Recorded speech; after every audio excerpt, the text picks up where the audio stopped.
The importance of understanding allied perspectives. October 7, 2022, was a turning point in the history of U.S.-China relations.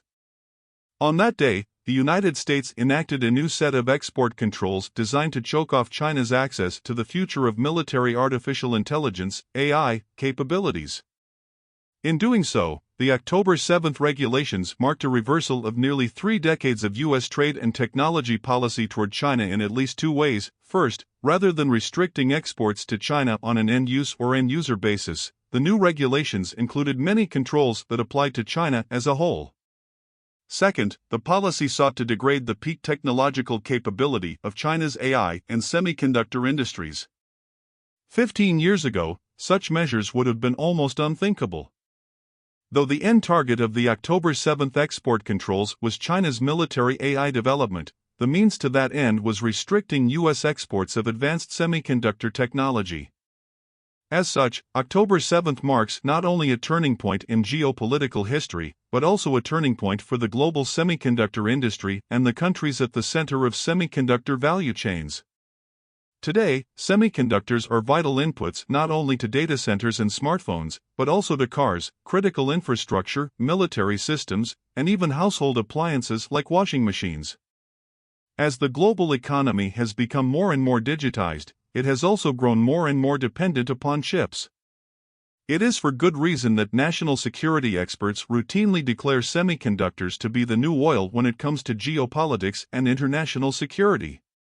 The United States is the overall leader in the global semiconductor industry, but other U.S. allies, particularly Japan, the Netherlands, Taiwan, South Korea, and Germany, also play critical roles.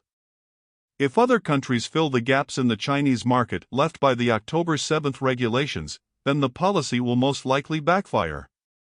U.S. companies could suffer a huge loss of market share and revenue in China and in return for only a fleeting national security benefit. Thus, the long-term success of the U.S. policy depends upon the actions of the governments in those other key countries. This was the inspiration behind this compendium of essays.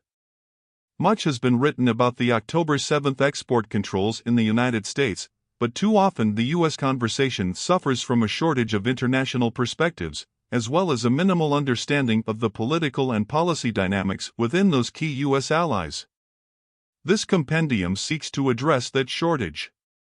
The Wadhwani Center for AI and Advanced Technologies at Csis has assembled a distinguished group of international experts who have a rich understanding of both the global semiconductor industry and its geopolitical dimensions. Each of their essays provides an overview of the situation facing their home country or region in the post-October 7 era. Title 1: South Korea needs increased, but quiet, export control coordination with the United States. U.S.-China strategic competition and U.S.-China policy. Economic security can be defined as protecting a nation from external economic threats or risks. Response to military threats or dangers is the domain of traditional security, while economic security is about protecting a country's economic survival and future competitiveness.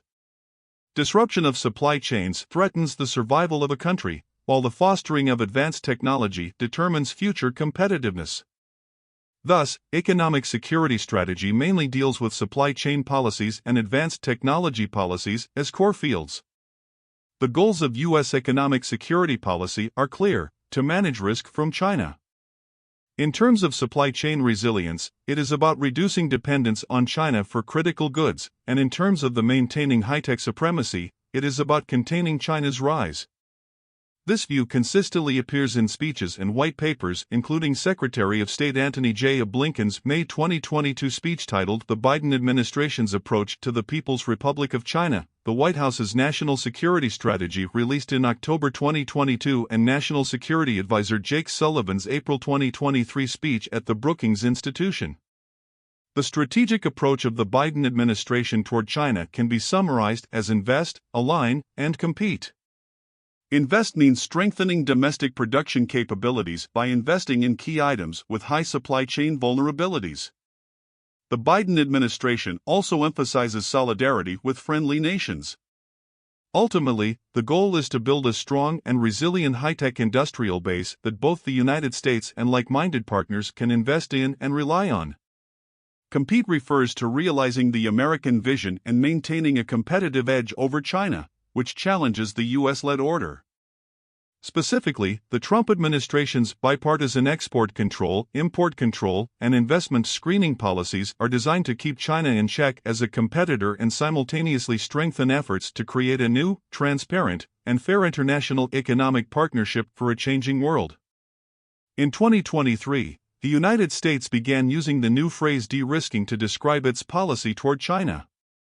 However, the U.S. government's use of de-risking refers to China risk management in the broadest sense and does not imply a specific change in U.S. policy toward China. Diversification, selective decoupling, and full decoupling are all possible means of de-risking, and the United States has adopted a policy of selective decoupling. This can be read literally in the phrase small yard, high fence that National Security Advisor Sullivan emphasizes at every speech. The idea is to block Chinese access in selective areas. As evidence of this, the United States has been building a high fence against China in certain areas. In particular, the United States is no longer willing to tolerate China's rise in the high-tech sector.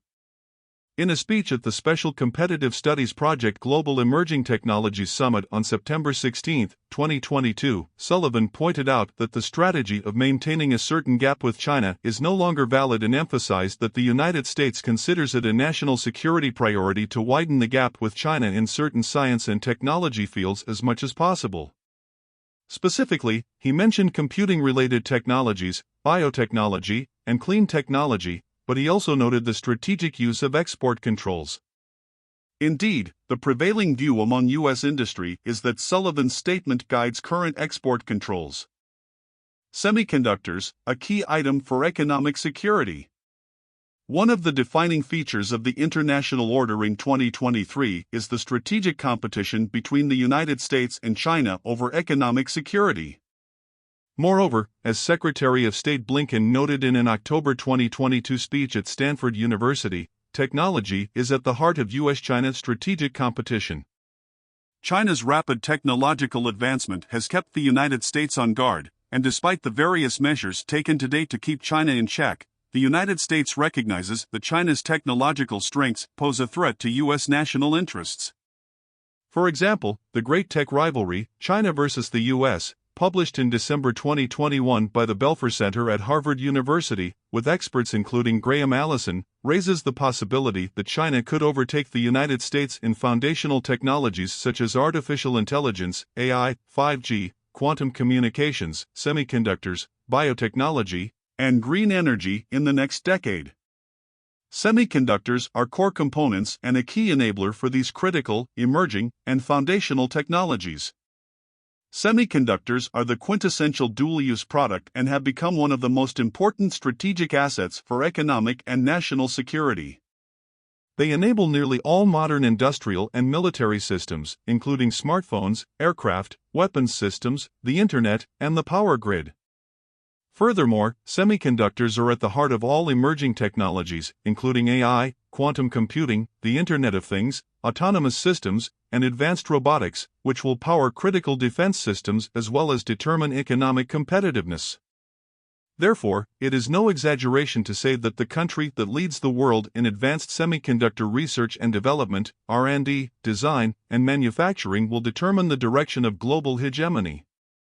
China's efforts to develop all parts of the semiconductor supply chain are unprecedented in scope and scale.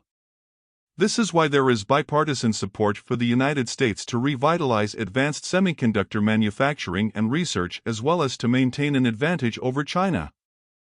Characteristics of the semiconductor industry and its importance to the South Korean economy. Phrases such as oil of the 21st century horseshoe nail, and heart of industry have all been used to describe the importance of semiconductors. A range of recent activity also serves to demonstrate this importance, including the shortage of automotive semiconductors, the U.S. government's 100-day supply chain review report, the demand for supply chain information from semiconductor companies, decisions by the Taiwan Semiconductor Manufacturing Company, TSMC, and Samsung to invest in foundries in the United States, Japan's hosting of a TSMC fab and the launch of the Rapidus project, the US-China conflict over Dutch company ASML's extreme ultraviolet EUV lithography equipment, President Biden's visit to the Samsung semiconductor plant in South Korea, and the launch of the South Korea U.S. Japan-Taiwan FAB for consultation. The interest in reorganizing the global semiconductor supply chain has never been greater. Making a single semiconductor chip typically requires a production process that spans 4 countries. The 3 main parts of the semiconductor production process are design, manufacturing, and assembly, test, and packaging, ATP. 90% of the value added in semiconductors occurs equally in the design and manufacturing stages, with 10% added in the ATP stage. In semiconductor manufacturing, where South Korea is particularly strong, there are 3 types of companies: integrated device manufacturers, IDMs, that do both design and manufacturing in-house, fabless companies that do only design, and foundries that do only contract manufacturing. IDMs are overwhelmingly strong in the memory market, while fabless companies and foundries are dominant in the system semiconductor market. As new generations of semiconductors become smaller and more integrated, the complexity and cost of production increases, leaving only a few companies capable of continuous technological improvement. The memory chip manufacturing market has become an oligopoly, and the division of labor between design and manufacturing has accelerated in the system semiconductor market. The surging demand for semiconductors has led to a geographic spread of demand across the globe, while suppliers have become concentrated in specific countries and regions. The concentration of the semiconductor supply chain is recognized as a risk. Major countries have recognized semiconductors, which are used in all high-tech devices, as a strategic asset and are competing fiercely to secure their domestic semiconductor technology and manufacturing base as part of their economic security. The United States has a strategy to raise its domestic production capacity as a proportion of global capacity to 30% from 12% through funding worth $52.7 billion over the next 5 years, while China is implementing a strategy to localize semiconductor production through full tax support and a national semiconductor fund. 7 Elsewhere, Europe is planning to increase its share of global production to 20% by 2030 from the current 9%. Japan is strengthening its domestic manufacturing capabilities by attracting Taiwanese foundry TSMC and launching the Rapidus project, a 2nm (nm) foundry, and Taiwan has established an angstrom, a strategy for preempting sub-1 nm semiconductors as a consolidation strategy.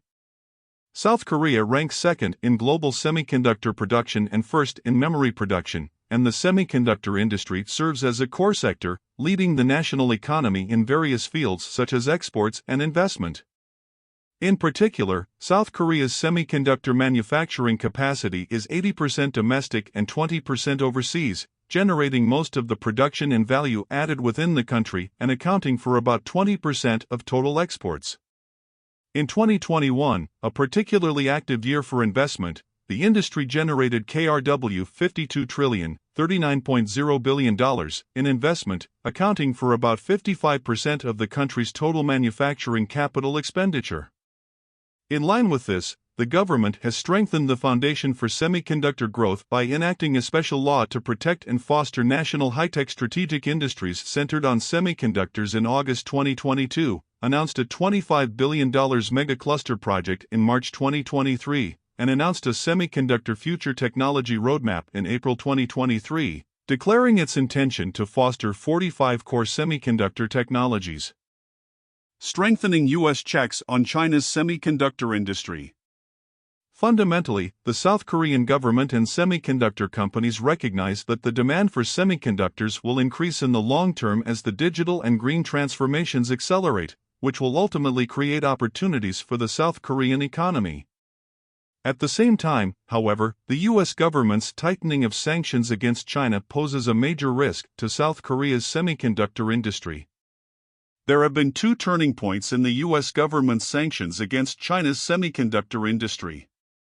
The first turning point was the semiconductor sanctions against Huawei in 2020.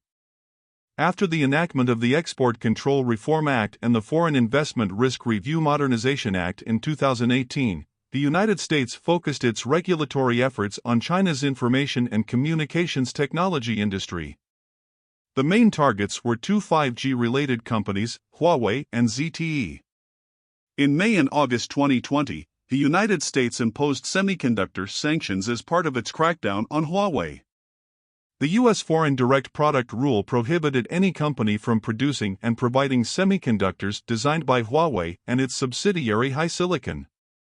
Samsung and TSMC, for example, were directly affected by this measure and stopped doing semiconductor business with Huawei. Huawei, which held the top spot in terms of global smartphone market share in 2020, has since all but exited the smartphone market due to a lack of access to advanced semiconductors. This made the U.S. government realize that China's weakness lies in the semiconductor sector. Since then, the U.S. government has tightened its grip on China's semiconductor industry through its own export control regulations, including on the Semiconductor Manufacturing International Corporation, SMIC, in 2020, supercomputing CPU developer Tianjin Fidium Information Technology in 2021, and Yangtze Memory Technologies, YMTC, and Shanghai Microelectronics Equipment, SME, in 2022. The second turning point was a July 2022 Tech Insights analysis about SMIC's production of 7nm chips. The article reported that SMIC had broken through the 10nm barrier by incorporating multi-patterning technology using only older generation deep ultraviolet (DUV) lithography equipment without using EUV equipment, which was already under export control.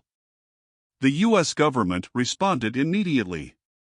As testified by U.S. semiconductor equipment companies 14 such as Applied Materials, LAM Research, and KLA, the U.S. government extended the existing export ban on manufacturing equipment related to sub-10 nm processes to sub-14 nm processes. The report also seems to have prompted the United States to abandon its previous strategy of maintaining a two-generation technology gap with China in semiconductors and instead think about widening the gap as much as possible.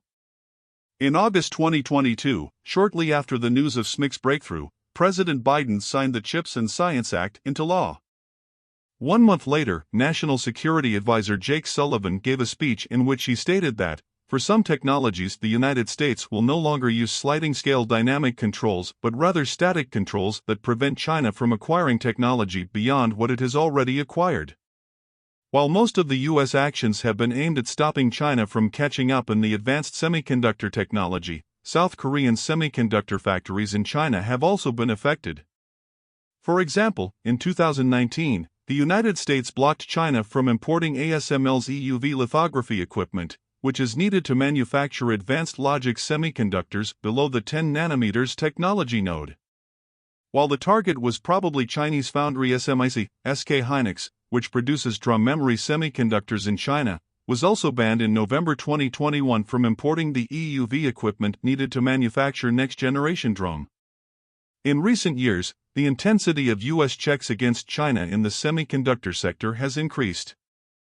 Such restrictions are no longer limited to 10 nm advanced semiconductors but are beginning to resemble broader sanctions. A prime example is the CHIPS and Science Act, which took effect in early August 2022. The new law aims to inject $52.7 billion into the domestic semiconductor industry to encourage companies to build and expand domestic manufacturing capacity, but one of its key provisions prohibits investments in China involving logic semiconductors below the 28 nm technology node for 10 years for companies that benefit from U.S. government subsidies. In the memory sector, the March 2023 release of a Notice of Proposed Rulemaking for National Security Guardrails also prohibits investments in NAND memory above 128 layers and DRAM memory below 18 nm. In order to extend the investment restrictions to all future semiconductors, the United States also defined semiconductors critical to national security for the first time.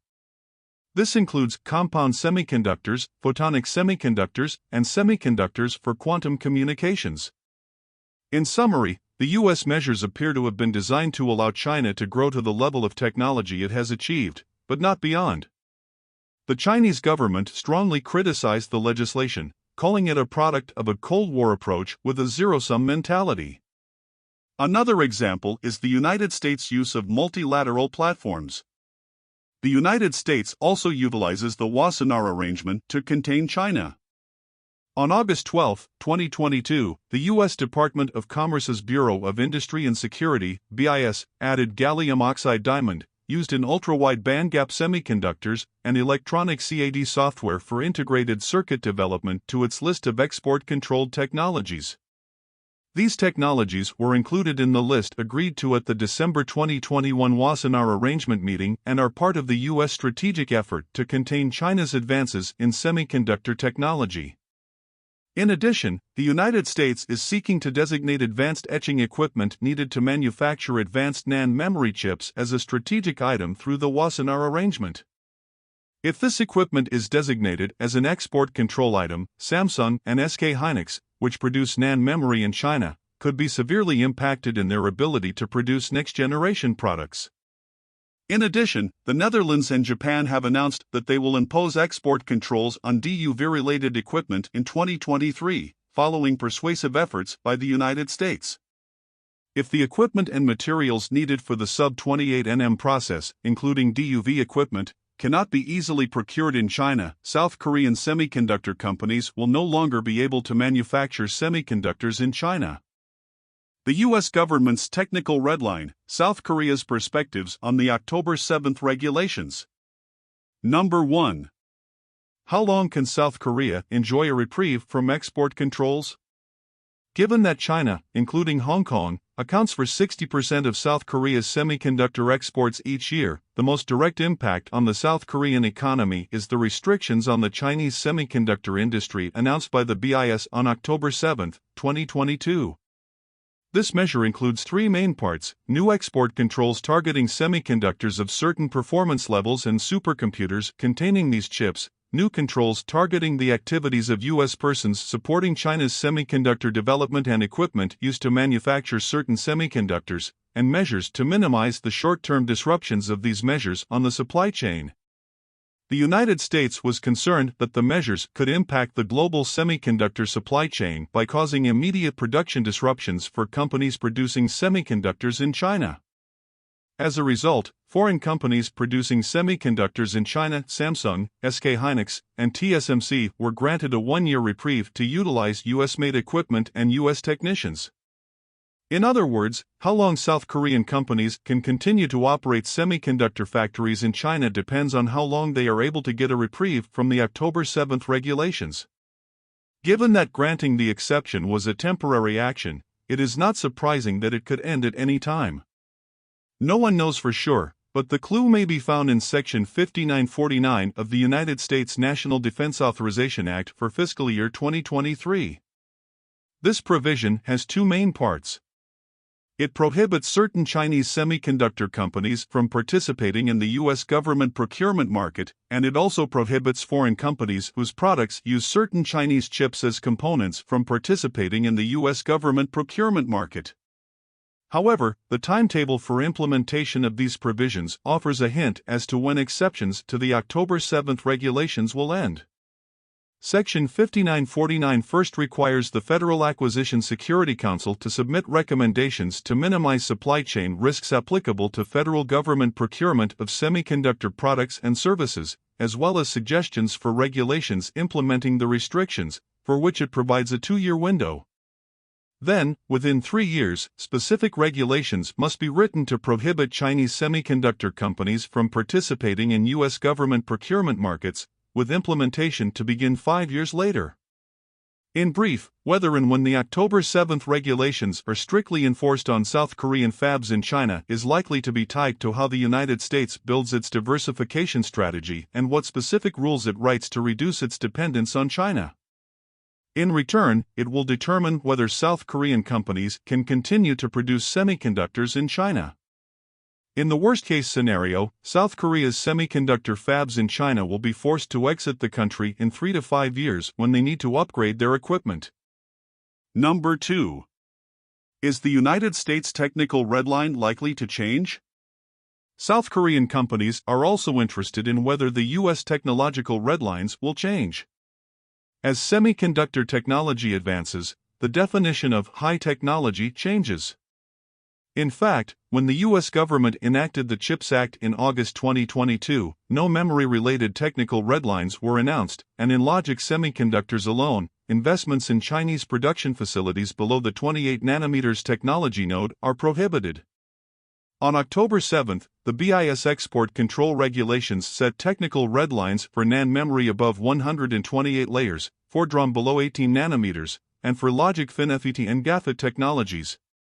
With the release of the CHIPS Act Notice of Funding Opportunity on February 28, 2023, it was confirmed that the definition of leading-edge tech eligible for priority grant funding will be different than the red lines in the October 7, 2022, export control regulations. NAND memory was set to be above 200 layers, DRAM memory was set to be 13 nanometers or less, and logic semiconductors was set to be less than 5 nanometers. Within the framework of US-China strategic rivalry, this sparked optimism among South Korean companies on the potential revision of technological boundaries by the United States. However, on March 21, 2023, when the CHIPS Act's Notice of Proposed Rulemaking for the National Security Guardrails was released, the technical red lines were once again reaffirmed at the same technical level set on October 7, 2022. This was a clear confirmation that the United States currently has no plans to modify its technical thresholds aimed at curbing China's semiconductor industry in the foreseeable future, which led to disappointment among South Korean companies. Title II: A German Foreign Policy and Export Control Overhaul is underway. German foreign policy is going through a sea change. As a result of Russia's war against Ukraine and China's rise and increasing political assertiveness, Germany is reconfiguring its security and economic policies toward de-risking its ties with autocratic states and closing the ranks with its democratic allies. Since the country's semiconductor industry was hardly affected by the United States' October 7 export controls, the measures have triggered little debate in Germany. Nevertheless, Germany's export controls vis-a-vis China have already become more restrictive in recent years, and discussions on new approaches to German and European export controls are gaining momentum in Berlin and Brussels. Germany's ongoing foreign policy rehaul and the Wandel of Wandel durch Handel. German foreign policy is going through a sea change, called a Zeitenwende by German Chancellor Olaf Scholz in a February 2022 speech. The principal cause of this new era is the Russian war of aggression against Ukraine launched in 2022, which was a watershed moment for Germany in many ways. After decades of negligence, the war was a wake-up call for Germany to reinvest in its military and security partnerships. But beyond this remarkable shift in Germany's defense policy, the outbreak of the war and Putin's subsequent weaponization of Germany's fossil fuel dependency on Russia was also a reckoning for Germany's perception of the interconnected relationship between its policies on economics, trade, foreign affairs, and national security. Prior to Russia's invasion of Ukraine, Germany's foreign policy dogma involved inducing beneficial political change in authoritarian regimes through increased trade, Wandel durch Handel, change through trade. After the invasion, a new foreign policy consensus emerged that this policy had not only failed, but backfired, threatening Germany's own economic security and stability. German Foreign Minister Annalena Baerbock said in August 2022 that Germany must put an end to the self-deception that we ever received cheap gas from Russia. We paid for Moscow's gas supply with security and independence, author's translation. The war and its economic ramifications have fueled a reconfiguration of Germany's approach to the nexus between trade and security policy, driving efforts toward de-risking and diversifying Germany's trade relationships, particularly vis-a-vis autocratic states. Moreover, the war also has showed that both the European Union and its democratic allies are more capable than expected of acting cooperatively and decisively during security crises.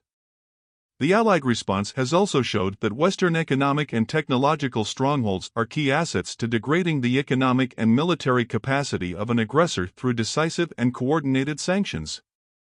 Russia's invasion of Ukraine is the most significant cause of new thinking in German foreign policy, but it is far from the only one.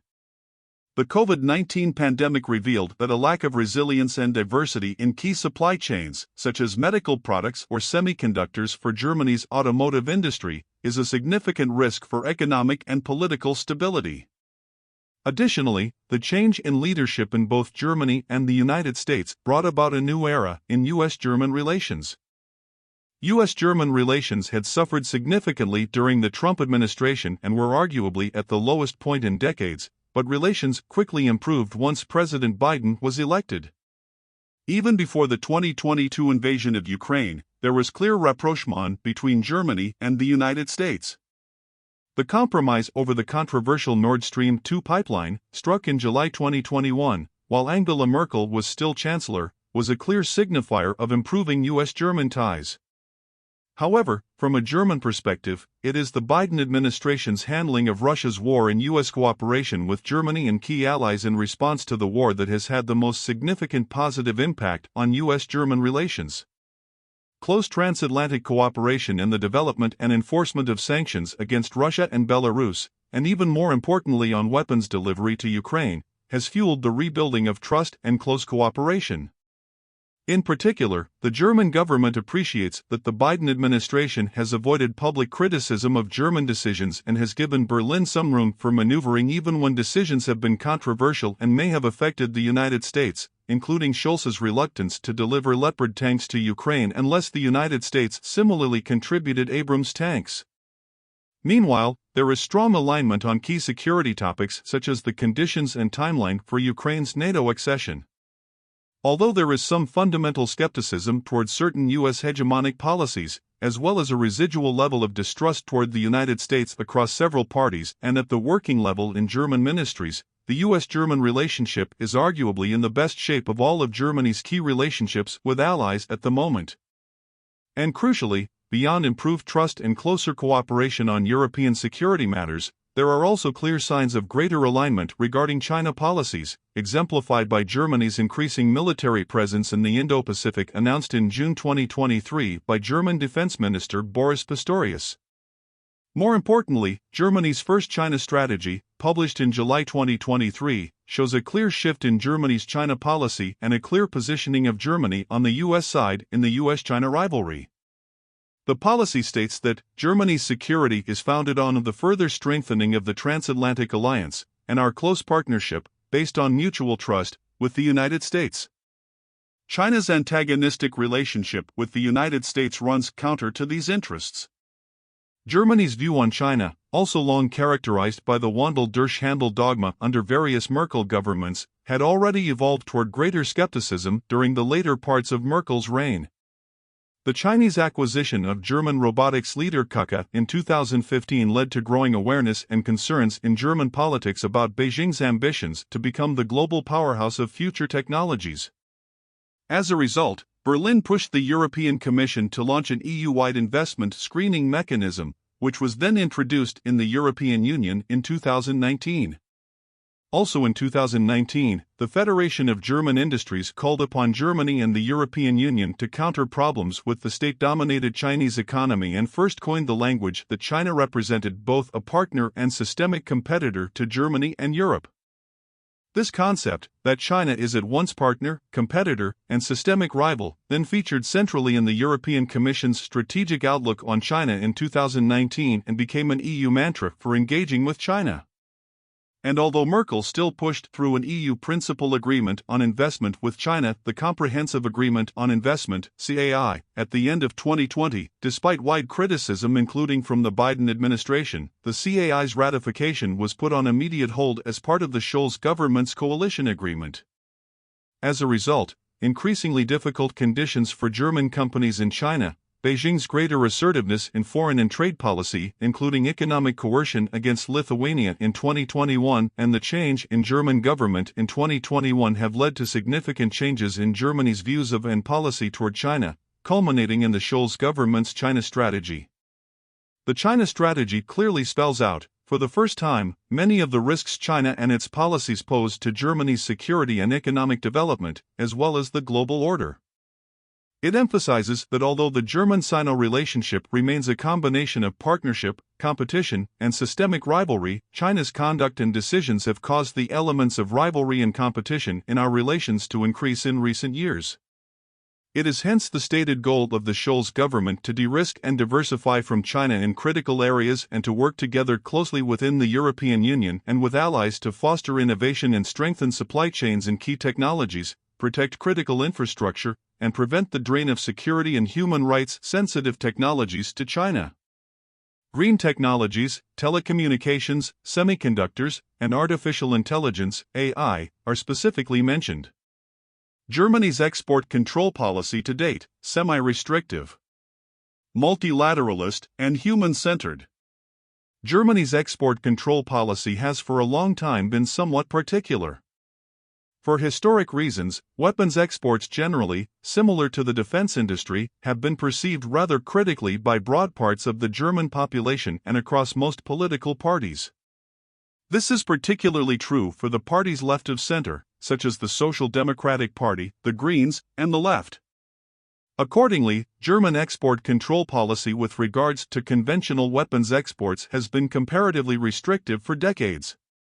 Germany's export control policy has been closely anchored in the four multilateral regimes as a result, whereby Germany has, according to officials, often pushed for new listings and advocated for broadening the membership of multilateral regimes, such as India joining the Wassenaar Arrangement in 2017.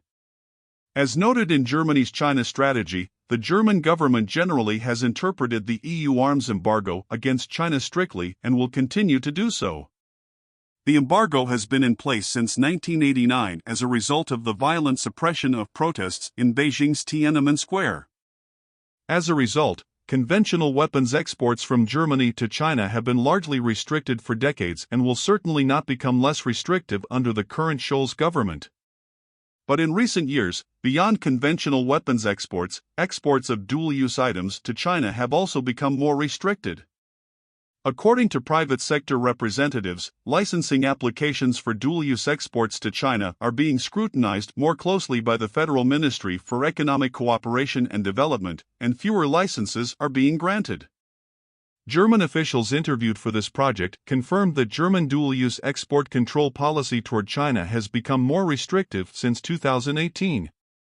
This more restrictive policy is the result of increasing concern regarding German dual-use exports directly contributing to China's military modernization or to infringements on human rights due to the Chinese Communist Party's (CCP) increasing assertiveness internationally and domestic backsliding on civil and political rights. Unlike the October 7 measures, this change toward a more restrictive export control policy vis-a-vis China should therefore not be viewed as a strategic shift toward slowing down China's ability to develop foundational technologies, but rather as an effort to narrowly prevent very concrete contributions to further military rearmament or internal oppression. Germany currently maintains a very narrow national control list of around 20 dual-use technologies that are not listed multilaterally and hence not on the common European list and is generally opposed to unilateral measures, including by the United States. This is in part because Germany believes such unilateral measures are ineffective in the long run and finds most of these measures in violation of international trade law. But it is also because Germany is concerned with how such measures may be perceived by third countries.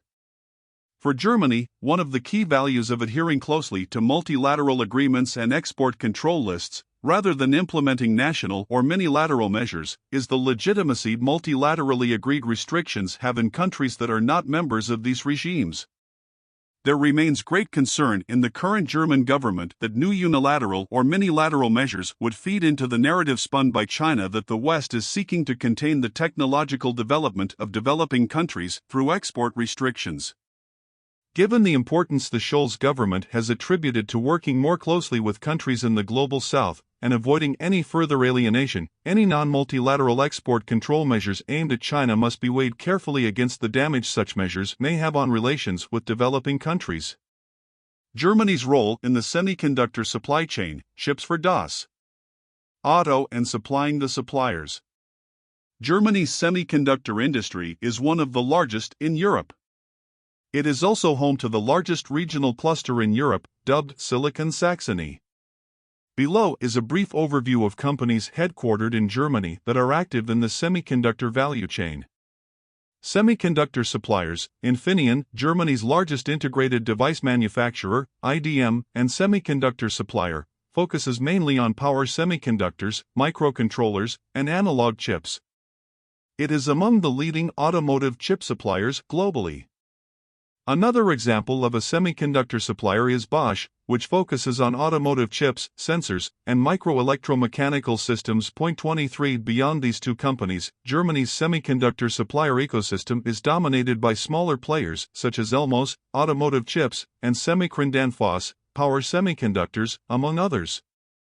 Similar to their peers in the United States, Japan, and other European member states, many German IDMs follow a fab-like business model, outsourcing wafer fabrication for some types of chips, such as microcontrollers, to foundries, such as the Taiwan Semiconductor Manufacturing Company, TSMC, while producing other chip types in-house. This also explains why TSMC's investment in Germany is backed by Infineon, Bosch, and Dutch semiconductor designer and manufacturer NXP, all of which are already customers of the Taiwanese contract manufacturer. Importantly, German semiconductor suppliers are not active in memory chips or most types of processors, such as for smartphones, laptops, servers, or machine learning. This is also reflected in Germany's foundry ecosystem that, beyond US-headquartered global foundries in Dresden, consists of smaller specialty foundries such as XFAB and UMS.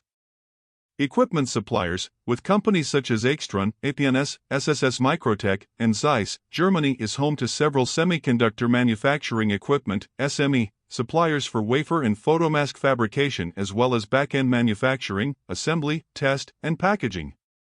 While German SME suppliers do not have the same scale as some foreign firms, such as Dutch company ASML, Japan's Tokyo Electron, or the United States Applied Materials, they still control a market-leading position in certain segments of the SME market. Aixtron is a leading supplier of deposition equipment for power semiconductors and LEDs. Zeiss has a leading position in photomask inspection, metrology, and repair equipment, and ERS Electronic, whose acquisition by a Chinese investor was blocked by the German government in 2022, is a leading supplier of wafer bonding solutions.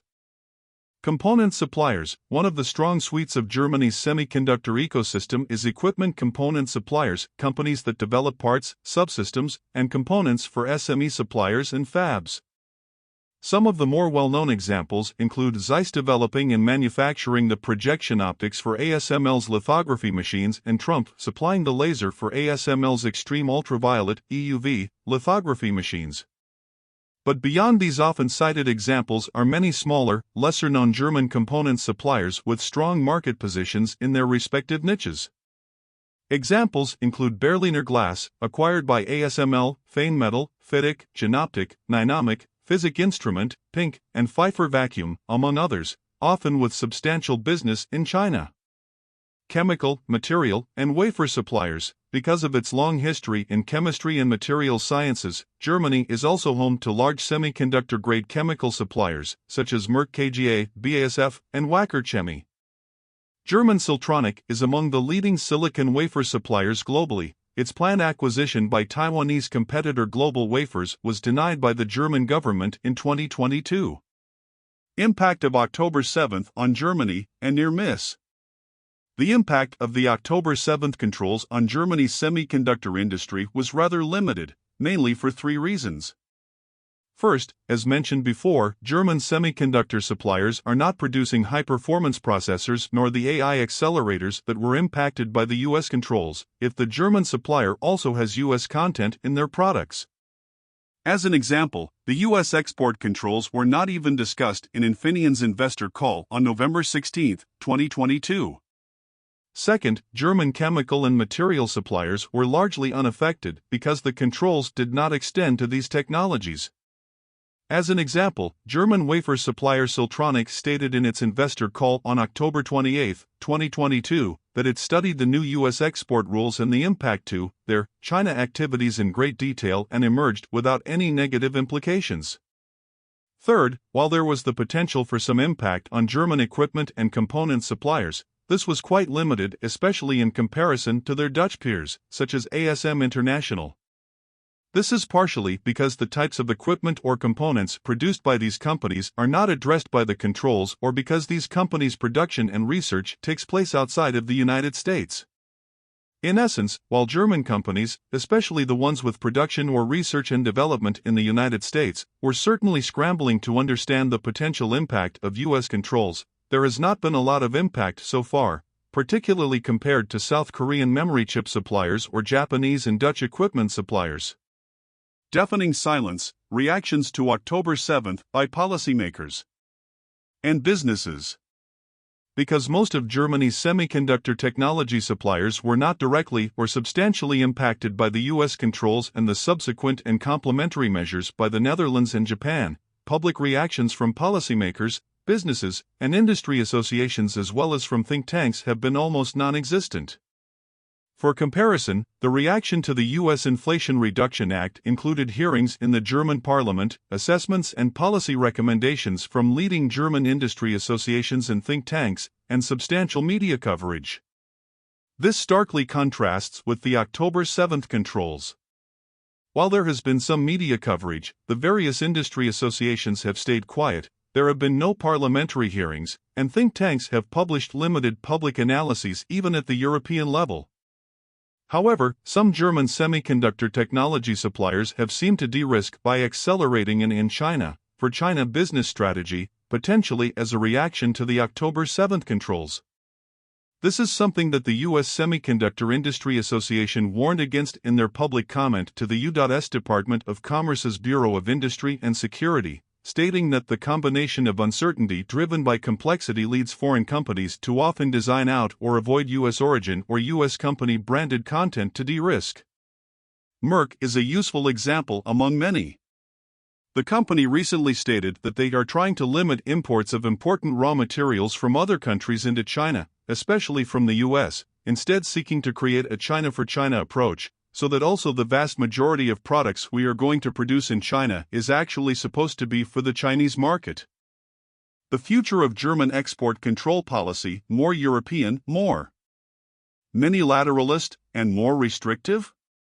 Although public reactions to and debates on the US, Dutch, and Japanese measures have been sparse in Germany, it appears that there is an ongoing change in thinking in the German government.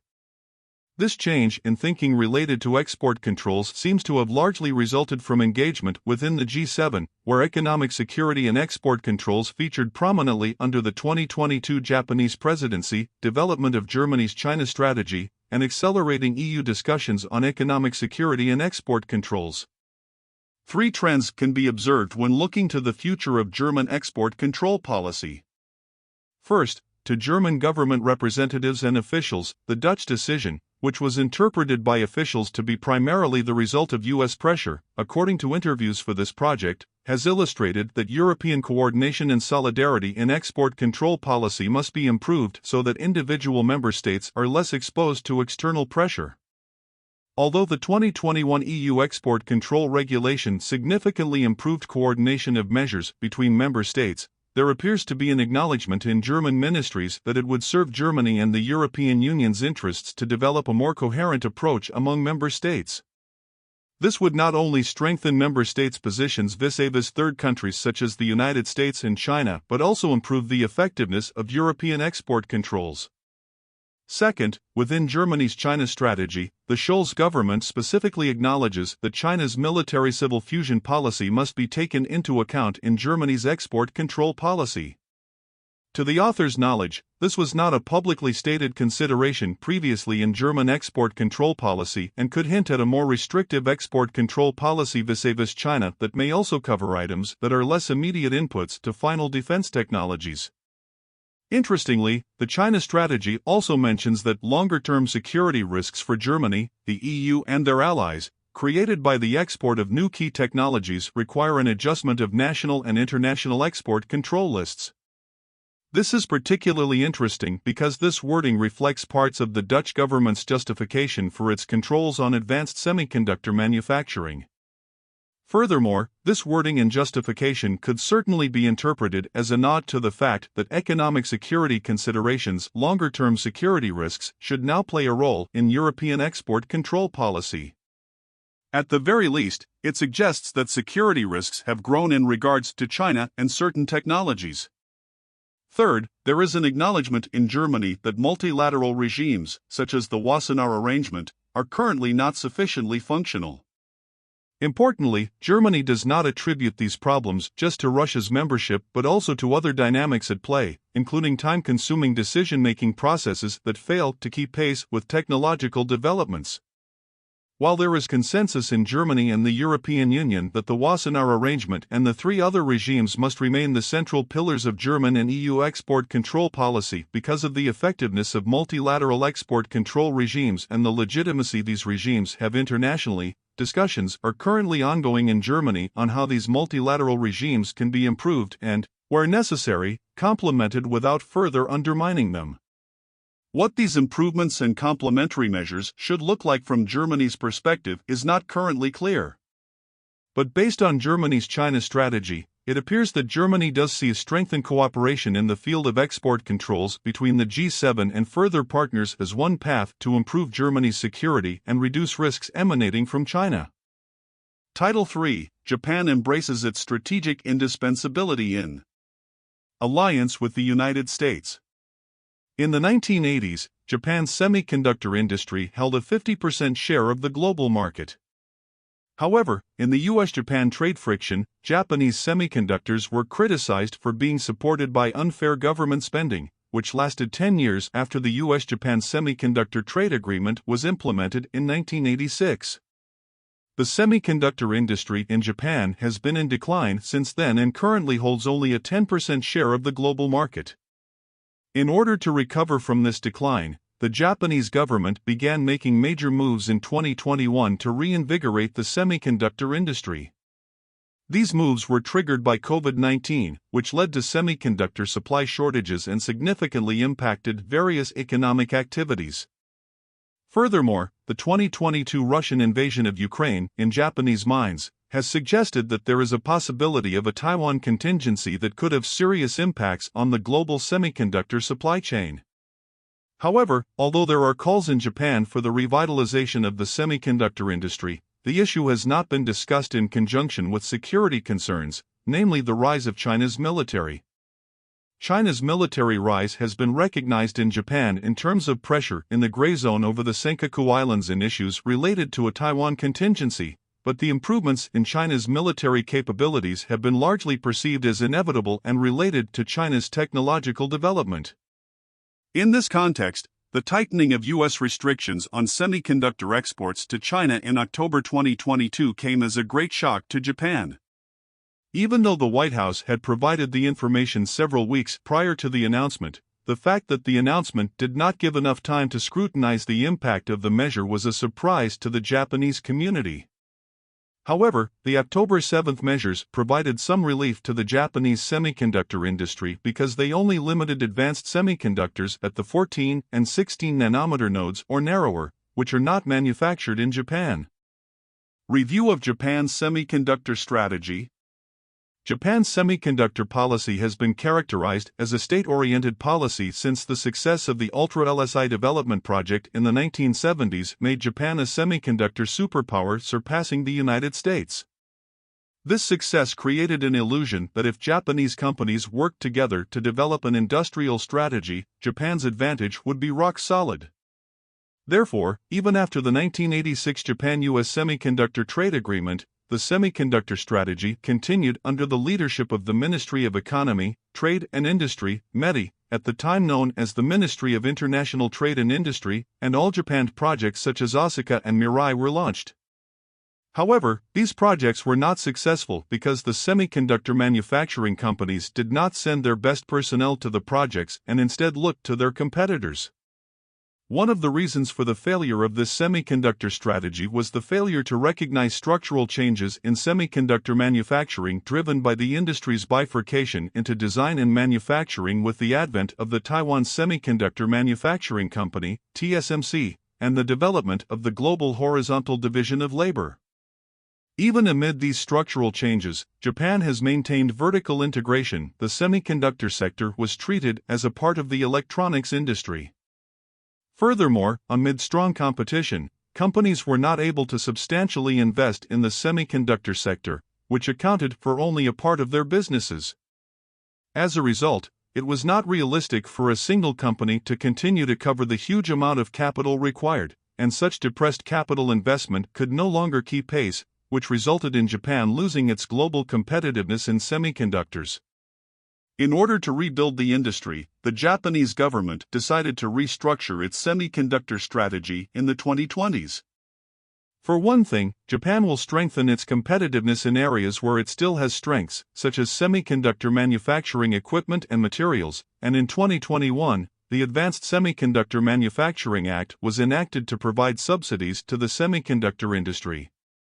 This subsidy will not only attract Taiwan's TSMC to Japan but will also launch LSTC, a joint research institute between TSMC and the National Institute of Advanced Industrial Science and Technology, AIST, as well as provide 330 billion yen, $2.26 billion, in subsidies to Rapidus, a group of 10 private companies that will cooperate in the development of semiconductors. Rapidus is a foundry that takes a different approach than previous METI-led projects in that it is a consortium of companies that will work together to promote Japan's participation in the manufacture of cutting-edge semiconductors under the slogan Beyond 2 Nano. Thus, rather than regaining its former glory, Japan has been in the process of reassessing the importance of its semiconductor industry in the modern global marketplace in light of its past failures and has been completely reconfiguring its semiconductor strategy. The impact of the October 7th controls? When the United States announced tighter restrictions on semiconductors from China, Japan was surprised not so much by the direct impact on Japan's semiconductor industry, but rather by the fact that the United States had made a full-fledged change in its approach to export controls, using the export control system to pressure specific countries rather than focusing on the proliferation of weapons of mass destruction, WMDs. There was a concern that Japan would need to change its long-standing commitment to the non-proliferation of WMDs and, furthermore, that it might create a situation where Japan would have to consider using export controls for strategic purposes in the future. The reason for this concern was that Japan had already experienced an instance of export controls being used for national strategic purposes. When tensions between Japan and South Korea rose in 2019 over the issue of ex-consignment, Japan changed its export control system with punitive intent for South Korea, removing it from the white country category, now Category A, and increasing the effort needed to export fluoride. Japan also took measures to make exporting more difficult by changing 3 items, including hydrogen fluoride, from a general license to an individual license. These measures caused a strong backlash in South Korea, resulting not only in a decrease in exports from Japan but also in a strengthening of South Korea's domestic production capabilities. Japan has officially attributed this to inadequacies in South Korea's export control system, but the measures continued even after South Korea strengthened its export control system. They remained unchanged until President Yoon Suk-yeol was finally inaugurated and improved relations between the two countries were established. The strengthening of U.S. export controls against China was not necessarily seen as a desirable outcome, as such economic pressure by means of export controls is perceived as likely to not only have a limited effect but could also improve other countries' capabilities in the semiconductor sector vis-a-vis Japan. However, Japan accepted the measures under the assumption that there are no factories in Japan that make such advanced semiconductors and that therefore Japanese factories would not be directly affected. In addition, the fact that the October 7th measure was limited to U.S. persons meant that it was not directly applicable to companies based in Japan. Likewise, even if they used U.S. products or technologies subject to the re-export controls, firms would not be subject to the controls if their exports to China were limited to general-purpose semiconductors. The general response has been to wait and see how the U.S. regulations are implemented. Instead, the extended use of such export controls as a means of exerting economic pressure in the future has been seen as more problematic. U.S. determination impacted Japanese thinking. However, the assumption that Japan would not be affected was naive, as the U.S. industry quickly began to criticize Japanese and Dutch semiconductor equipment manufacturers, which are not subject to re-export restrictions, for unfairly benefiting from the measure. Japanese companies such as Tokyo Electron and other semiconductor equipment manufacturers make equipment using their technology rather than relying on U.S. technology, and in the Netherlands, ASML is the only company in the world that makes extreme ultraviolet (EUV) lithography equipment, which is essential for the production of the most advanced semiconductors. If these devices are exported to China and it develops better design capabilities, it will be able to make advanced semiconductors even if the United States stops exporting designs and software. This has led the United States to urge Japan and the Netherlands not to export semiconductor manufacturing equipment to China. Both Japan and the Netherlands are allies of the United States and, like the United States, do not consider it desirable for China to increase its military capabilities by acquiring advanced semiconductors. However, China's semiconductor market is the fastest growing such market in the world, and it would be a great blow to Japanese and Dutch companies to lose this lucrative market.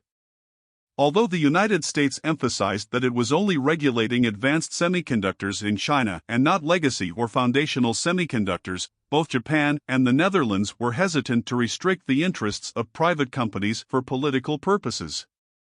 As a result, Japan, the United States, and the Netherlands agreed to strengthen export controls, and Japan decided to add 23 new items, including semiconductor manufacturing equipment, to the list of items subject to export controls. However, unlike the United States, there were legal difficulties in establishing an export control system with the ability to target particular countries for the purposes of national security, since the export control system was designed to prevent proliferation of WMDs. Therefore, the newly added items likely will require an export license for all destinations, but certain measures will be taken, such as not issuing licenses to China, on an operational basis. For Japan, it was not a surprise that the United States took the position of thoroughly blocking advanced semiconductor exports to China, but it is nonetheless important to understand the determination of the United States to do so. During the Trump administration, economic coercion against China, particularly additional tariffs on China and protectionist measures under the guise of security under Section 232 of the U.S. Trade Expansion Act, was seen as policy pursued by domestic hardliners against China or as an effort to preserve domestic jobs, not a policy driven by security concerns. However, the Biden administration's October 7 controls signaled a full-fledged U.S. commitment to maintaining its technological superiority and preventing China's military buildup, even at the expense of domestic industry.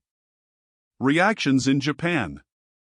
Japanese business groups such as Keidanren or Kizei Doyakai, the Japan Association of Corporate Executives, or industry groups such as the Semiconductor Equipment Association of Japan have not expressed any explicit opposition or opinions regarding the agreements that the Japanese government has reached with the United States and the Netherlands. Nor has the issue been taken up in the Diet. In Japan, the government can enforce export controls through ministerial ordinances, and public lobbying is not a common practice. As a result, semiconductor export control issues are often resolved through direct dialogue between the government, industry associations, and individual companies. In this context, it is noteworthy that Japan has spent more than 6 months since October 7 negotiating with the United States. Naturally, China is a huge market with respect to semiconductor manufacturing equipment, which is the target of the regulations, and there is a large market to be lost by tightening export controls. In addition, in the case of semiconductor manufacturing equipment, it is not possible to define specifications by channel length, as is the case with semiconductors themselves, and it is necessary to carefully determine what type of equipment would be subject to export controls. Therefore, as the Japanese government continued its negotiations with the United States, it engaged in a series of negotiations with Japanese industry associations and individual companies to reach a consensus on which products would be subject to the restrictions. The result of these negotiations was an agreement in May 2023 and the implementation of stricter export controls in July. In Japan, this issue is more of a process of making adjustments so that it does not contradict its own interests too much and acknowledging the importance of the security measures pursued by the United States without it becoming a major issue. The process is not necessarily satisfactory for companies exporting semiconductor manufacturing equipment, but there was a general consensus that the measures were a necessity for improving national security. Japan's dilemma. How will the October 7 measures and the subsequent framework of tighter restrictions on semiconductor exports to China by Japan, the United States, and the Netherlands affect Japan's geoeconomic strategy going forward? The first key question will be the extent to which China will take retaliatory measures. For example, from August 1st, China will tighten its controls on gallium and germanium exports. What is important about this response is that China is also strengthening export controls for security reasons. While this measure does not target any particular country, it is believed that China sees Japan as a weaker link in the containment policy against it, as the measure came just after Japan tightened its export controls. China will also strengthen export controls for commercial drones, in which China holds a large majority share in the global market, on the grounds of security. Additionally, there is a strong possibility that China will continue to use such export controls as a means of economic coercion in the future. Japan is trying to avoid risk by reducing its dependence on China in accordance with the Economic Security Promotion Act, ESPA, but now that the export control war between the United States and China has begun, a response is required as soon as possible. Second, even though the Chinese economy is slowing down, China is still a very attractive market for Japanese companies. Likewise, there are still many items that are dependent on procurement from China. Even if Japan were to diversify its supply chain in accordance with the ESPA, it would be a great burden for companies to procure more expensive items from other countries when they could procure them at a lower price from China. Such actions that go against economic rationality are difficult for companies to explain to their shareholders and stakeholders. In this sense, the government's decision to strengthen export controls will facilitate companies' decision-making and give them guidance for avoiding risks. Based on these strategic conflicts, Japanese companies are expected to take actions that are not economically rational and are likely to incur the risk of economic harassment by China. It is important for the government to draw up a clear strategy and provide predictability to companies in order to encourage such actions. At the same time, even if the government makes a decision, there can be a variety of risks involved in doing business with China. It is up to companies to decide how to respond to such risks, and there will be a limit to how much they can rely on the government. What should the Japanese government do? Under these circumstances, what should Japan do in the future, especially in the semiconductor field? First, Japan must protect its superior technologies and companies from foreign investment, especially from China, as it did with the acquisition of JSR, a major semiconductor materials company, by the Japan Investment Corporation, JCI, a government-affiliated fund.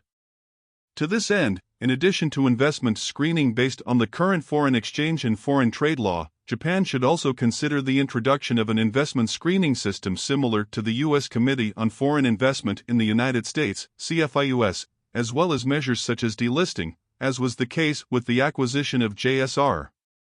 Second, it is necessary to further strengthen initiatives such as Rapidus and LSTC, the Joint Research Institute with TSMC, which are currently being promoted with government involvement. The semiconductor industry is fundamentally an equipment industry, and it is not possible to maintain competitiveness without renewal of equipment through a continuous cycle of new investment. In addition, semiconductor research and development require enormous resources, and it is difficult to ask private companies to have the financial strength to make continuous investments. In this sense, the government must be fully involved. The era of neoliberalism, in which government intervention in the market was undesirable, is over. Japan is now in an era in which the government is involved in the market, maintaining, nurturing, and protecting strategic industries. The private sector needs to be aware that it, alongside the government, stands at the forefront of national economic security. Third is the need to secure human resources in the semiconductor industry. The semiconductor manufacturing business has long received an inadequate amount of investment, not only in Japan but also in the United States and Europe, and even if the Japanese government provides leverage to the semiconductor industry, there is still a shortage of human resources. In Japan, the opening of TSMC's plant in Kumamoto Prefecture has led to a strain on highly skilled personnel from all over the country, causing problems such as skyrocketing wages and a shortage of personnel in the Kyushu industry. A similar situation is also occurring in Hokkaido, where Rapidus is expanding. Universities and technical colleges in Kyushu and Hokkaido are working on how to resolve this shortage of human resources, but these efforts are insufficient. The government as a whole should improve the supply of semiconductor human resources and actively attract human resources from India and other countries with strong semiconductor design capabilities. The United States is prepared to use its technology and economy as weapons in its strategic competition with China. Japan, as an ally and a strategic security partner, has no choice but to support the U.S. policy toward China while balancing its own economic interests and strategic rivalry in semiconductors. Regardless of Japan's desires, technology and the economy have become strategic tools. The best way to develop some advantage in this situation is for Japan to establish its strategic indispensability by refining its own technology and acquiring international competitiveness, thereby increasing its ability to resist coercion from other countries. In this sense, a modern security strategy must recognize that it is not only the government, military, and diplomatic authorities, but also business and enterprises that must achieve the nation's strategic goals together. In this sense, Japan's economic security strategy is more effective when the government and businesses have less friction on economic security issues. Title 4: How the Netherlands Followed Washington's October 7th Export Restrictions. This chapter looks at the development of Dutch semiconductor export control policies in response to growing U.S.-China tensions and the October 7, 2022, export restrictions. The Dutch reaction to the October 7 controls is embedded in a growing deterioration of Dutch relations with China, several years of intense U.S.-Dutch diplomacy about semiconductor export policies, and a Dutch ambition to preserve its unique position in the global semiconductor value chain. While the Dutch semiconductor industry includes more than 300 companies, the new policies were mainly related to advanced lithography and semiconductor manufacturing machinery. One Dutch company, ASML, plays a crucial role here. The Netherlands' role in the semiconductor supply chain. A conservative estimate by the Dutch government puts the Dutch semiconductor industry at more than 300 companies, employing around 50,000 people and generating €30 billion, $32.46 billion, in revenue annually. However, the overarching semiconductor ecosystem in the Netherlands is probably larger. For example, lithography machine manufacturer ASML says its supply chain in the Netherlands relies on more than 100 small and medium-sized enterprises. Dutch semiconductor firms are predominantly active in machinery and equipment, chip design, and the production of leading-edge as well as legacy semiconductors. One of the unique characteristics of the Dutch ecosystem is that it brings together government, knowledge institutions and technical universities, and private companies to drive innovation, with a demonstrated history of success. According to the Central Bank of the Netherlands, in December 2022, the semiconductor industry accounted for 24% of the market capitalization of the Amsterdam Stock Exchange. According to the Netherlands branch organization of the semiconductor industry, on average 85% of the integrated circuits in all electronic devices worldwide are made on machines designed and manufactured in the Netherlands. ASML sits at the apex of the Dutch semiconductor ecosystem, given its global market dominance in the field of advanced semiconductor lithography machines. Currently, its leading-edge technology is extreme ultraviolet (EUV) lithography, for which it has a monopoly. Other notable companies include NXP, ASM International, B Semiconductors, ST Microelectronics, and Axelera AI. Yet because of ASML's outsized importance to the global semiconductor value chain, this company is also the focal point for how the Netherlands deals with the geopolitics of the semiconductor industry and how it developed its export control regime. That regime took shape in a context of changing relations with China. Changing views on China's economic ambitions. The Netherlands was slow to come to terms with China's economic challenge, but when it did, things moved quickly. In 2019, the Netherlands published a new China policy paper. In the paper, which could not be called a strategy due to intergovernmental disagreements about its scope, the government took a much more critical view of China than it did in the previous edition from 2013. Instead of prioritizing the economic promise that access to China's market offered, the 2019 paper sought to strike a balance between working with China and scrutinizing it. The main tagline of the document became open where possible, protective where needed, and based to a greater extent on reciprocity. It also gave the necessary political cover for the development of a Dutch investment screening mechanism. When the China policy paper was taking shape, concerns about China's human rights record and regional security, not its economic activities, dominated discussions in the Dutch parliament. But gradually relations between Beijing and The Hague started to deteriorate. In a new law, a Dutch parliamentarian and a high-ranking diplomat were sanctioned by the Chinese government and received travel bans in 2021 because of their criticism of human rights violations in Xinjiang. The COVID-19 pandemic put the issue of undesired economic dependencies with China into focus. In 2020, while the Netherlands struggled to contain infections, a diplomatic row erupted over the Dutch decision to change the name of its trade and investment office in Taiwan to the Netherlands Office Taipei. China's Global Times newspaper reported that the move might have repercussions for China's provision of medical aid and face masks to the Netherlands. It set off alarm bells in the Dutch parliament and focused minds on the issue of economic coercion. Could China leverage its growing economic footprint against Dutch foreign policy or security interests? Chinese investments in Dutch companies, including in the semiconductor sector, became suspect. For instance, the Netherlands blocked the Chinese takeover of semiconductor firm Smart Photonics in 2020 and helped put together a public-private consortium to keep this technology in Dutch hands. In the same period, a backlash against Huawei driven by security concerns about the possibility of Chinese espionage or sabotage led to its exclusion from the Dutch 5G telecom infrastructure market. In November 2019, the government decided that telecom providers could only use trusted suppliers in critical parts of the 5G backbone. 10 later, in 2021, Huawei confirmed it had been excluded. And in the European Union, the Netherlands spearheaded an EU initiative to scrutinize and limit investments by foreign state-owned enterprises in the single market. In 2023, the China policy paper was updated. Unsurprisingly, it placed a much stronger emphasis on protection. Various parliamentary motions were put forward to shape a new China policy, but most were directed at preventing certain Chinese investments in Dutch critical infrastructure or reducing dependencies on Chinese imports. For instance, in October 2021 a motion called for reducing Dutch and European strategic dependencies on authoritarian states, mainly China, as this would increase the effectiveness of Dutch and European human rights policies.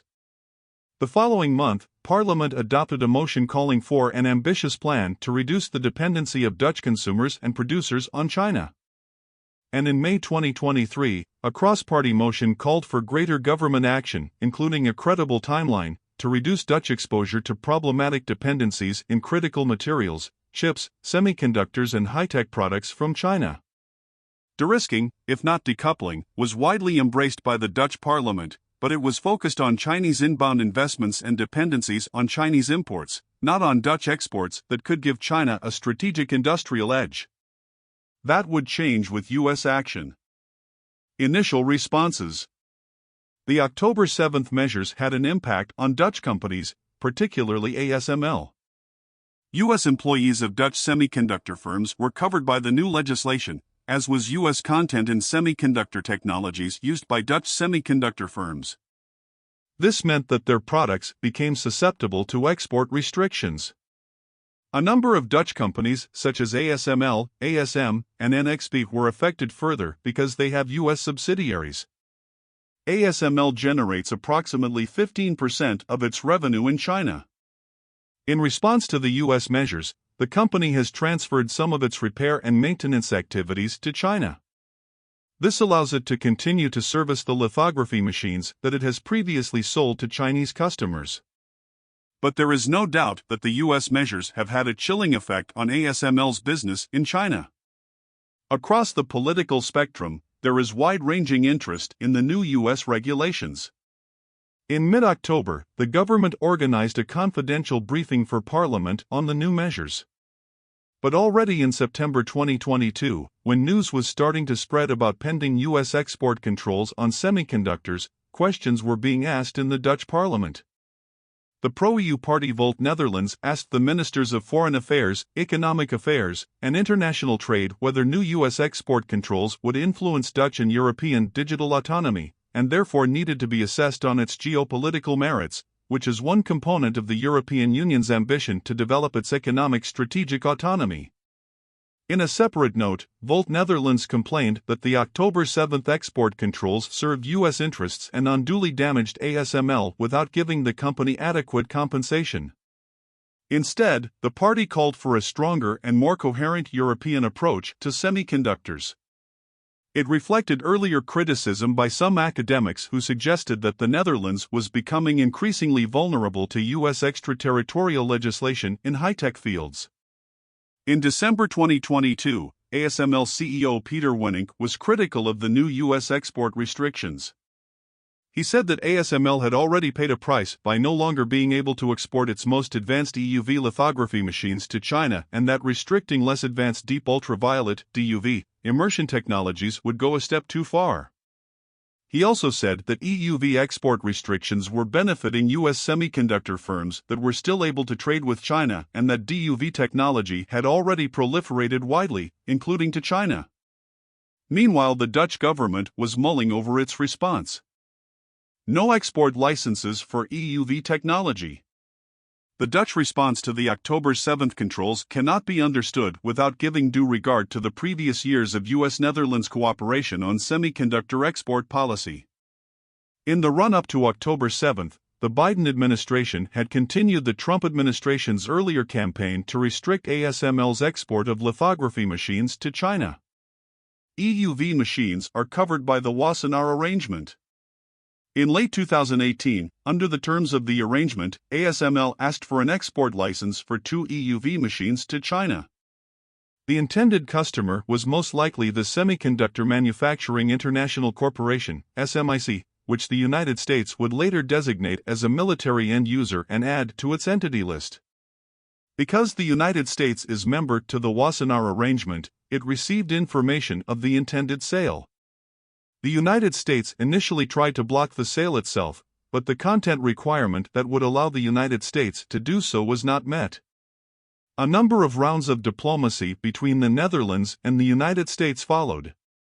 In June 2019, then Secretary of State Mike Pompeo visited The Hague and pointed out that the sale of EUV technology to China was undesirable. According to reports, during Prime Minister Mark Rutte's visit to the White House in July 2019, he was given an intelligence report on the implications of China's use of ASML's EUV technology. The Dutch government did not renew ASML's export license. But ASML, like similar firms around the world, continued to sell its less advanced DUV immersion technology machines to Chinese customers, including to SMIC. Meanwhile, the policy cogs in The Hague were churning. A new, more restrictive export policy for semiconductor technology was in the making. On October 10, 2020, more than a year after Rutte's visit to the White House, the Netherlands Ministry of Defense published an internal semiconductor strategy. The strategy underlined ASML's key position in the field of lithography machines and the ability of EUV technology to produce the most advanced chips. It also warned that the most advanced chips are most likely to be used in the most advanced military systems. With the EUV machines, the strategy stated, China could aim to increase its ability to produce advanced chips and make headway to develop its own indigenous semiconductor industry. The semiconductor strategy also flagged China's ambition to be a military superpower by 2049. The Ministry of Defense continued, from the perspective of Dutch military and security interests in the medium and long term, it is important that the Netherlands does not grant ASML an export license for the supply of EUV machines to China and that this unique technology is protected as much as possible. The Defense Ministry's strategy provided a clear justification for not awarding the export license to ASML, but it came more than a year after U.S. pressure on the Dutch. From EUV to DUV? While EUV exports to China were now off the table, the focus fell on ASML's less advanced, but still very sophisticated, DUV immersion technology machines. Together with U.S. etching and deposition equipment, Chinese engineers had been able to use DUV technology to make several innovative breakthroughs and develop advanced semiconductors of their own. Feeling the increased pressure, ASML tried to get a carve-out for its lithography machines in November 2020 from the U.S. Export Control Reform Act. Importantly, regarding DUV, ASML stated that as deep ultraviolet (DUV) lithography systems have become trailing edge, DUV technology has been decontrolled from national security requirements including multilateral controls and for many years has been extensively shipped globally, including to China. ASML's argument was basically that the technology had already proliferated widely, and that therefore export restrictions on this technology would be meaningless. Conversations with Dutch policymakers at the time confirmed the impression that The Hague considered DUV to be less sensitive than EUV. The dynamic changed with the October 7 regulation. With the new controls, the United States emphasized that it saw export restrictions on semiconductor technology as part of its overall geopolitical competition with Beijing and its strategic posturing in the Asia-Pacific. In that context, the United States was intent on preserving its technological edge, including by reducing China's access to high-end lithography machines. The Biden administration now needed to convince the Netherlands to see the issue the same way. An intensive amount of diplomacy ensued in 2022. Deputy Secretary of Commerce Don Graves visited the Netherlands in June 2022 to speak with the Dutch government and ASML about new export controls. In the wake of the October 7 regulation, a bipartisan delegation from the U.S. Senate visited the Netherlands on November 4, 2022.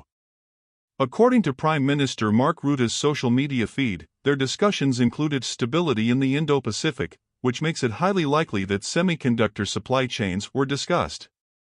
That same month, Undersecretary for Commerce Alan Estevez and Tarun Chhabra, Senior Director for Technology and National Security at the National Security Council, traveled to the Netherlands to discuss the October 7 measures, their implications for Dutch semiconductor firms, and the desire to expand export licensing to include DUV technology.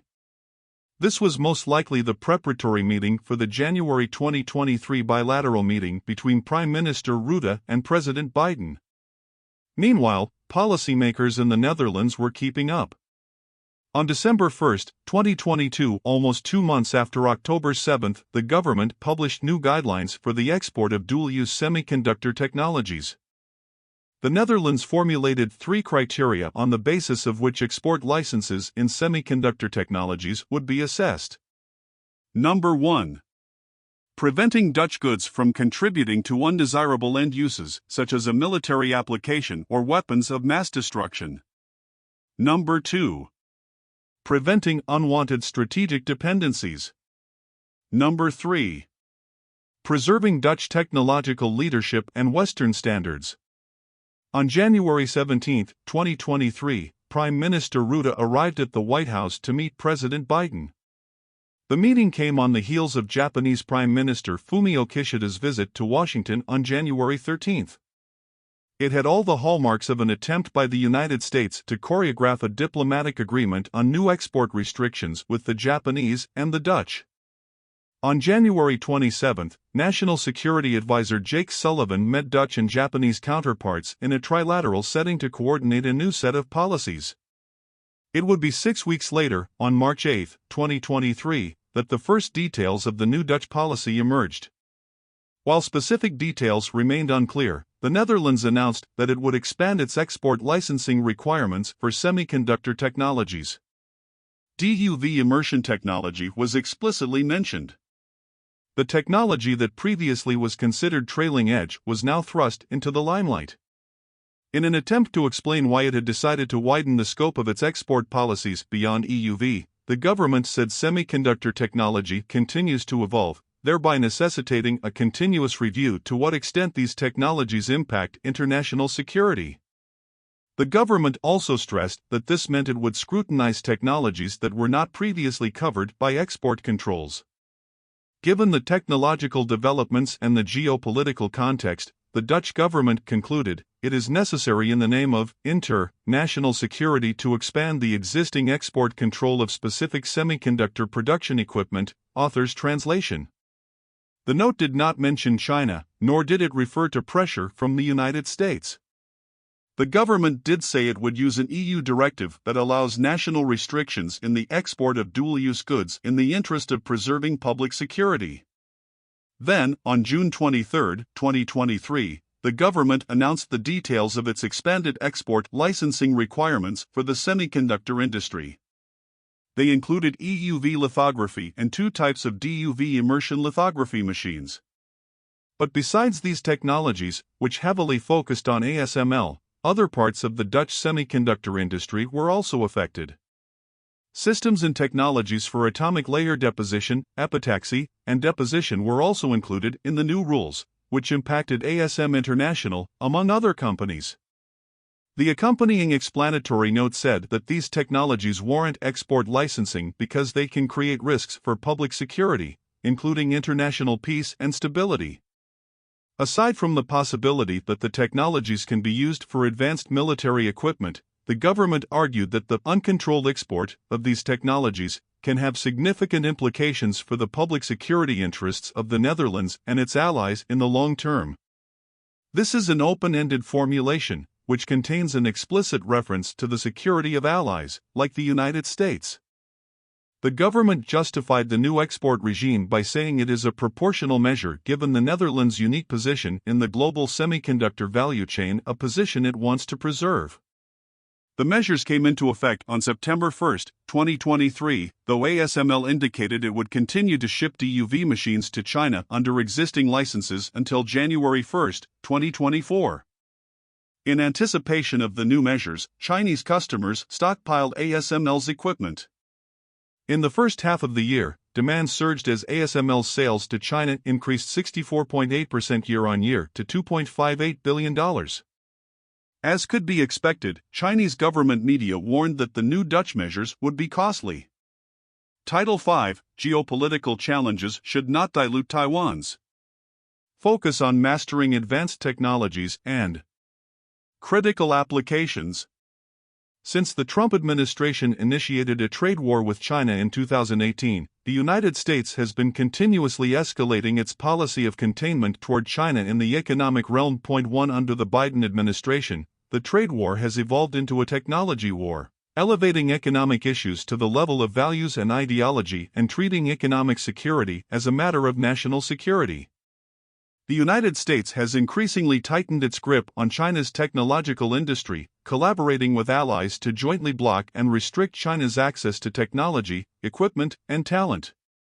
The United States has actively promoted precise controls through the concept of high fences around small yards and established a new normal of selective decoupling between the U.S. and Chinese economies, while avoiding a complete decoupling.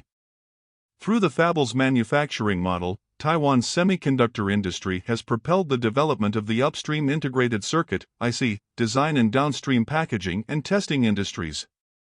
In 2022, Taiwan's semiconductor industry achieved a production value of $162.3 billion, making it the global leader in the foundry and packaging/testing industries, and the second largest in terms of overall production value and design. As the U.S.-China tech war intensifies, the Taiwan Semiconductor Manufacturing Company, TSMC, which produces over 90% of the world's advanced chips, has become a strategic focal point in a new Cold War between the United States and China. This article explores how TSMC and the Taiwanese government are responding to the changing geopolitics through multilateral cooperation with the United States, Japan, and the European Union to enhance semiconductor supply chain resilience.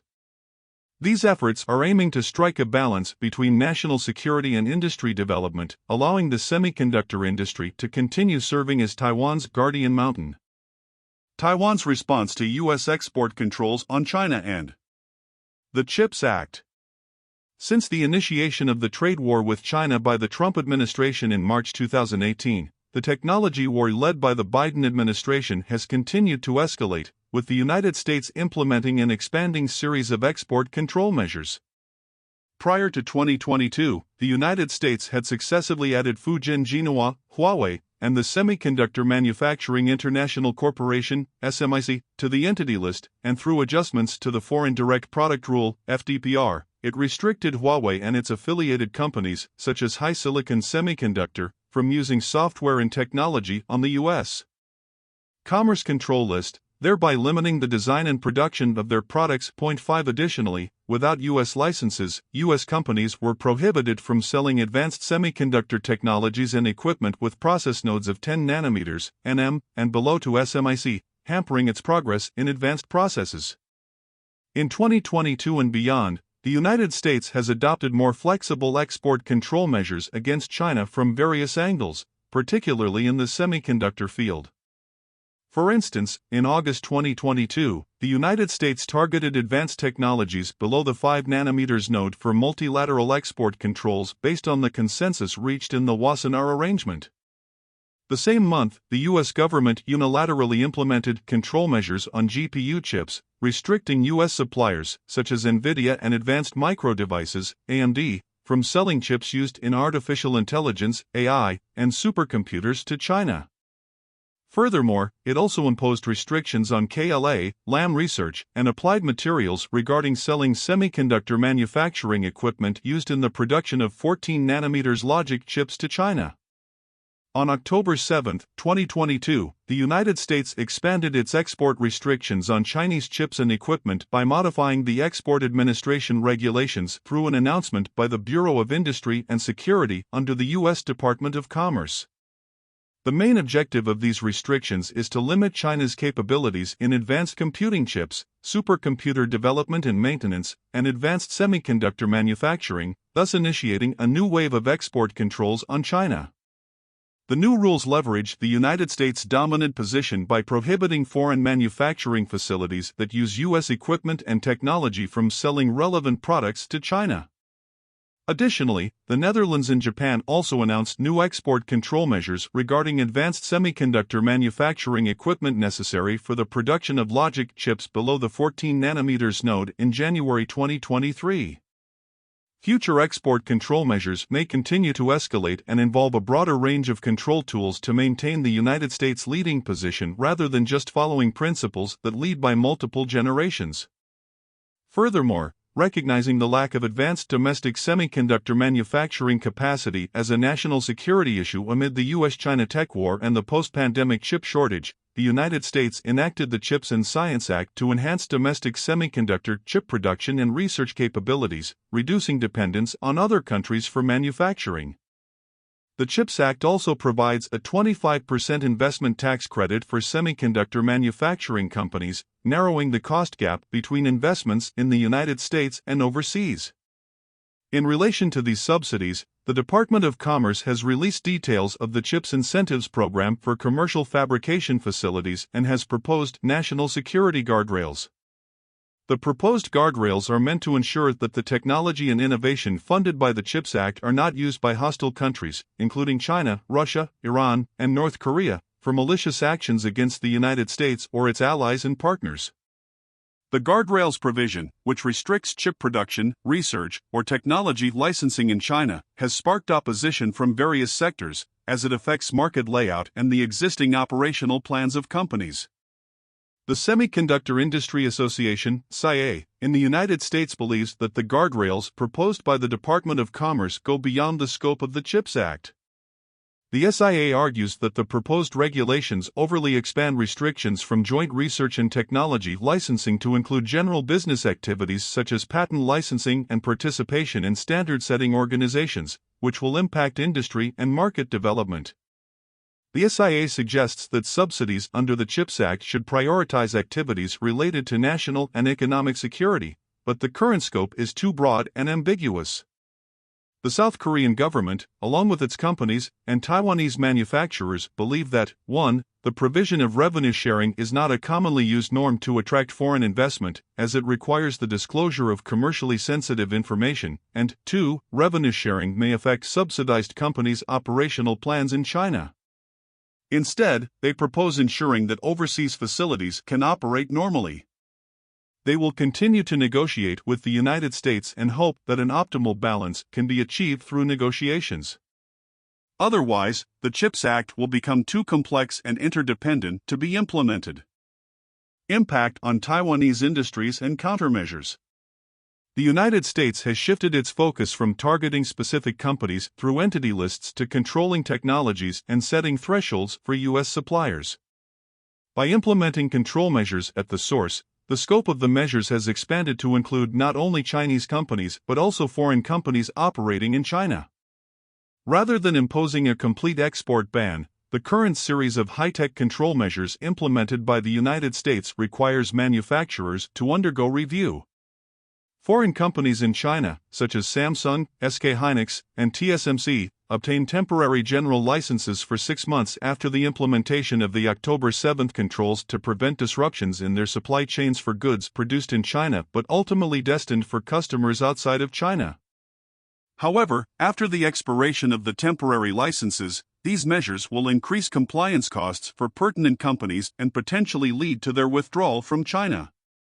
The World Bank said the ongoing trade war is creating non-tariff barriers, which will result in fragmenting markets and supply chains, as well as reducing collaboration and knowledge sharing in technology innovation. Therefore, it is likely that the link between the U.S. and Chinese semiconductor industries will weaken, leading to fragmented standards, differentiated supply chains, and a potential slowdown in global semiconductor technological diffusion and innovation. The United States is expanding its export controls on China in the semiconductor manufacturing and supercomputer industries, indicating a shift in the U.S. regulatory mindset. This not only slows down China's progress in advanced technology research and innovation but also extends the impact to well-established mature process, 16 nanometers or larger, industries in China, potentially even leading to their downgrading. This measure has prompted Chinese companies to shift their focus toward mature process capacity development. It is expected that China's mature process capacity will significantly increase in the coming years. The United States aims to restrict the operational planning of international companies in China by implementing export controls and the provision of guardrails. Faced with production restrictions and increased geopolitical risks, it is anticipated that international companies will adjust their China footprint by shifting investment focus back to their home countries or diversifying regional investments. International integrated circuit design companies, driven by customer demands and autonomous risk mitigation factors, are also gradually transferring mature process orders to non-China foundries. In the short term, this shift benefits non-China foundries, but in the long term, they will still have to face the low-cost competition from Chinese counterparts who have made significant investments in mature processes. This situation creates a complex landscape of short-term opportunities and long-term challenges for non-China foundries. Many technology companies have utilized the 6-month grace period provided by temporary general licenses to shift their supply chain operations outside of China, but it is not technically or financially feasible for some other companies. Therefore, they actively seek potential alternatives, such as arguing that their products should be classified outside of the scope of the new restrictions. The feasibility of such claims may be tested in court by the Bureau of Industry and Security. Another potential point of contention is the FDPR, which determines whether a product is truly a direct product of U.S.-defined technology and software under the Export Administration regulations. Taiwan's semiconductor industry has developed over 40 years and has established more than 1,000 related companies in its supply chains, making it one of the most efficient global production clusters. In response to U.S. requirements, TSMC plans to invest $40 billion to build 2 wafer fabs in Arizona. This investment is a result of confirming local customer demands in the United States and having long-term contracts in place. Customers and the U.S. federal government have committed to sharing part of the costs to enhance return on investment. However, TSMC currently faces challenges such as rising costs in construction and operation, which will reduce profitability. Additionally, the eligibility requirements for subsidies under the U.S. CHIPS Act, difficulties in attracting global talent to work in the United States, and the complexities of managing U.S. employees pose further obstacles for TSMC. The primary applications of TSMC's advanced processes, including high-performance computing, HPC, chips for AI and supercomputers, are within the scope of the current export restrictions. In the first quarter of 2023, these HPC applications accounted for 44% of TSMC's revenue. However, related restricted companies such as Nvidia have indicated the availability of alternative downgraded products for sustained export to China. In the short to medium term, it is not expected to significantly impact the revenue of TSMC. If the scope of the restrictions is expanded in order to prevent any loopholes and includes other advanced process chips, such as mid-range GPUs and HPC chips used in consumer products, it will affect TSMC's revenue from advanced process manufacturing and weaken its capability to invest in advanced processes in the long run. TSMC announced that it is building additional mature node capacity outside of Taiwan. In Japan, TSMC and its Japanese partners are building a specialty technology fab which will utilize 12 nanometers, 16 nanometers, and 22 nanometers per 28 nanometers process technologies. Volume production is scheduled for late 2024.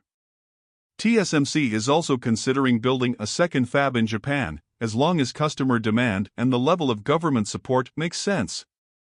TSMC announced that it will jointly invest in European Semiconductor Manufacturing Company, ESMC, with Robert Bosch, Infineon, and NXP to establish a €10 billion, $10.8 billion, 12-inch, 300mm wafer fab in Dresden, Germany.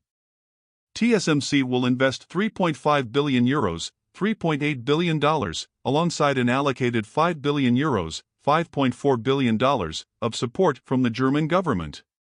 TSMC will hold 70% of the shares and other companies will each hold 10% of the shares.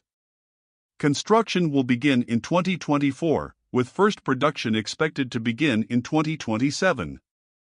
In China, TSMC is expanding 28 nanometers capacity in Nanjing as planned to support local customers and continues to fully follow all rules and regulations. TSMC's overseas investments have sparked debates in Taiwan regarding whether it is hollowing out Taiwan or pursuing global expansion. TSMC continues its research and development of 3 nanometers, N3, 2 nanometers, N2, and 1 nanometer, N1, advanced processes in Taiwan. It is expected to advance to N3E, an enhanced version of N3, in the second half of 2023, with the N2 process entering risky production trials in the second half of 2024 and reaching mass production in 2025. As for location, TSMC plans to establish N2 fabs in Hsinchu's Baoshan and the Central Taiwan Science Park, and even the N1 process is planned to be located in Longtan, Taoyuan. Therefore, TSMC's Taiwan headquarters will continue to maintain its leadership in process technology and keep the most advanced technologies and research capabilities in Taiwan to ensure Taiwan's global leadership position and alleviate concerns of hollowing out Taiwan. Talent development is key to TSMC's success. TSMC has hired more than 900 U.S. employees to date in Arizona and more than 370 in Japan. In addition to providing extensive training program for new overseas employees, many of them are brought to Taiwan for hands-on experience in fabs so that they can further their technical skills. Talent cultivation is vital to support TSMC's future expansion of its global footprint, and pertinent assistance provided by host countries at both the local and central levels will bring positive impacts for building robust, localized semiconductor ecosystems. Taiwanese government strategies and actions in response to U.S. policy. Taiwan's high-tech industry holds a crucial position in the global supply chain. While some exported goods have commercial applications, they can also be used for military purposes.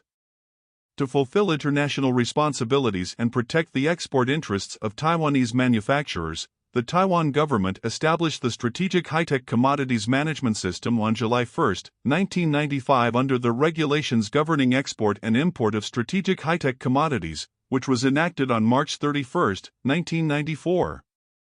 Export controls for semiconductor wafer fabrication process technology were implemented in accordance with the Wassenaar Arrangement. A significant portion of production equipment, technology, and products in the semiconductor industry is subject to controls. Export of semiconductor wafer manufacturing equipment falls under the Export Control List for dual-use items and technology and Common Military List and requires applying for an export license. The exporter must also specify the wafer size and process technology level in the export license.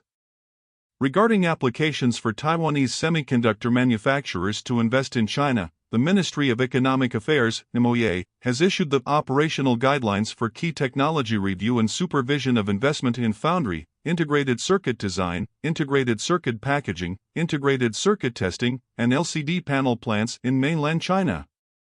These guidelines include several key points. First, for new foundries, an overall quota control approach should be adopted, with a maximum limit of 3 12-inch fabs approved for investment. There are no quantity restrictions for mergers, acquisitions, or investment in mainland China's foundries. Second, the invested process technology must be one generation behind the company's most advanced technology in Taiwan. And third, the applicant must be a Taiwanese foundry company. Concerns about TSMC investing overseas and potentially hollowing out Taiwan have prompted the MOE to promote amendments to Article 10-2 of the Statute for Industrial Innovation, commonly known as the Taiwan Chip Act. This amendment aims to provide tax incentives to Taiwanese companies that hold critical positions in the international supply chain, with the main goal of encouraging research and development in Taiwan and enhancing the country's industrial research capabilities to maintain its leading position. The Taiwan Chip Act, dubbed the largest investment incentive in history, includes forward-looking innovative research and development incentives, which account for 25% of the expenses incurred. Additionally, the purchase of new machinery or equipment for advanced manufacturing processes is eligible for a 5% deduction, reducing the amount of corporate income tax payable for the current year. To safeguard Taiwan's competitiveness and economic interests in the high-tech industry and prevent China from stealing technology and poaching Taiwanese talent, the Taiwanese government announced amendments to the National Security Act on June 8, 2022. The revised law incorporates protection for trade secrets related to national core critical technologies under Article 3, aiming to deter malicious talent poaching and unauthorized outflow of key core technologies to competitors such as China. Furthermore, the Cross-Strait Relations Act and the National Security Act were simultaneously amended and announced on June 8, 2022, adding provisions that individuals, corporations, groups, or other institutional members engaged in national core critical technology businesses under the commission, subsidy, or investment of government agencies or organizations must obtain approval through a review process coordinated by the Ministry of the Interior and other government agencies before going to China. The same applies to those who have terminated their commission, subsidy, or investment or have resigned within 3 years. In March 2022, the U.S. government proposed the formation of the Chip 4 Alliance, also known as Chip 4, with Japan, South Korea, and Taiwan. After the passage of the CHIPS Act, the United States actively accelerated the alliance's promotion.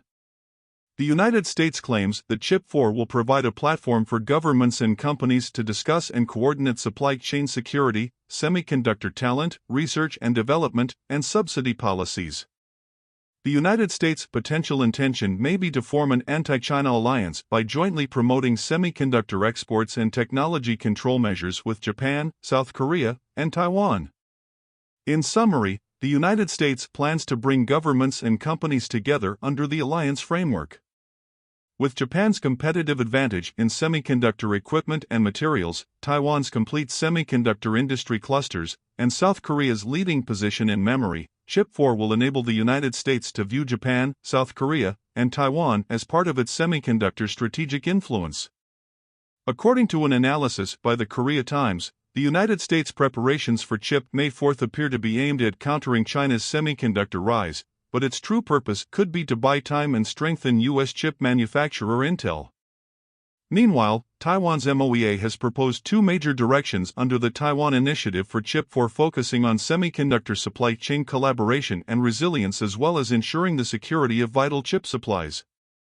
The semiconductor industries in Japan, South Korea, and Taiwan are closely intertwined with the Chinese market, making it impractical to form an alliance that completely cuts off the semiconductor supply chain to China. In practice, relevant companies are caught between the US-China confrontations.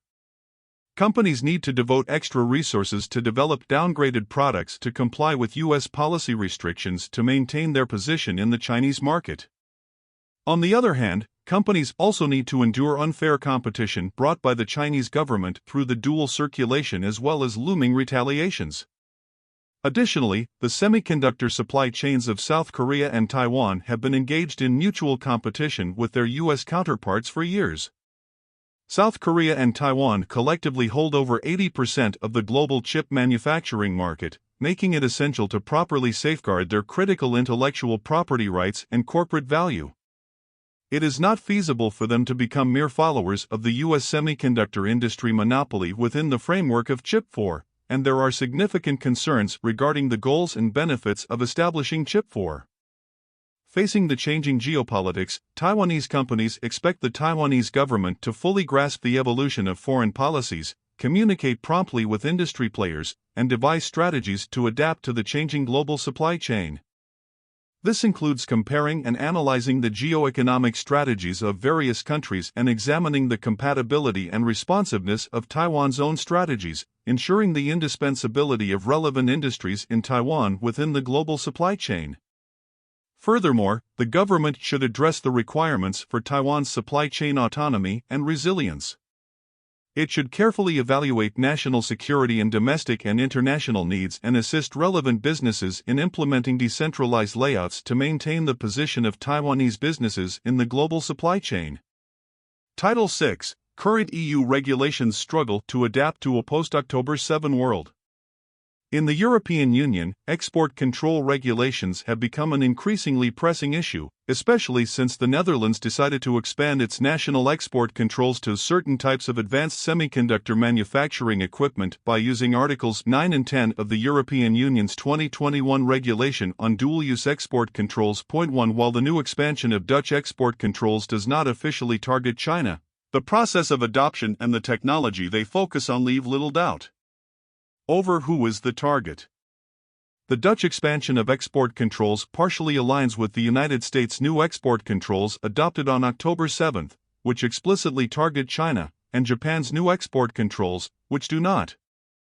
The issue of new export controls is twofold. China and the United States are engaged in a deepening great power competition that, for better or for worse, involves Europe as well. Technology plays a major role in that competition, but Europeans are traditionally not used to using protective measures strategically. The European Union has mostly been relying on traditional, multilateral dual-use export controls such as the Wassenaar Arrangement. Unfortunately, export controls under Wassenaar are unlikely to be expanded since Russia is a member and will block any such expansion. A proliferation of different export control regimes in the world, but especially within the European Union, which is possible under EU law, would be dangerous for EU unity, create gaps in the control of exports, and not help Brussels or national capitals to address the new challenges posed by the systemic competition between the United States and China, nor the role technology plays within it. The changing EU assessment of China. The European Union has been rethinking its foreign and security policy in a context of tension and uncertainties. The elements that led to the rethinking are known: the COVID-19 pandemic, the tensions between the United States and China, and the war in Ukraine. To that, one might add the tensions with the Trump administration for the tariffs introduced in 2018 and 2020 on steel and aluminum, suspended since October 2021, and China's frequent use of coercive economic practices. 2. The result is an unofficial shift in the European Union's approach to China. In the 2019 EU-China Strategic Outlook, the European Union adopted a three-part framework that views China as partner, economic competitor, and systemic rival. That framework remains in effect, and the European Union is still actively seeking to find areas of cooperation and collaboration with China. However, the partner element of the relationship has become more difficult to carry on. 3. Hence, there is a slow reckoning that the competitor and systemic rival elements have become more predominant in the bilateral relationship than partner. The European Council conclusion of June 30 mentions the European Union's intentions to continue to reduce critical dependencies and vulnerabilities, including in its supply chains, and de-risk and diversify where necessary and appropriate. 2 reasons make this important. First, it shows that the European Council views elements of European economic security, such as de-risking and diversifying, as core goals for the relationship with China. Second, through the use of the word continue, it demonstrates that the effort to increase the European Union's resilience vis-à-vis China is not new and preceded both the European Council's conclusions on China and the EU Economic Security Strategy from June 2023. The EU Toolbox for Economic Security. A few weeks before the publication of the European Council's conclusions, the European Commission and the European External Action Service articulated the EU Economic Security Strategy in a joint communication that presented yet another three-pronged approach: promote, protect, and partnership. Many of the policies and measures, the so-called toolbox, listed in the communication have already been presented or adopted by the European Union in past months and years. Table 1 attempts to organize them in the three approaches identified, though there will be some overlap that is not reflected. Semiconductor export controls will be an important trial by fire for the new EU economic security strategy, as well as for assessing how successful the European Union can be as a strategic actor, but it will not be the last test the strategy faces. Embedding export controls in a larger economic security strategy and basing them on the list of critical technologies the European Commission is currently identifying could increase member states' buy-in, decrease potential blowback, and ensure uniform application across the European Union. But that is not an easy outcome based on the current state of the European Union, and member states especially, on this issue.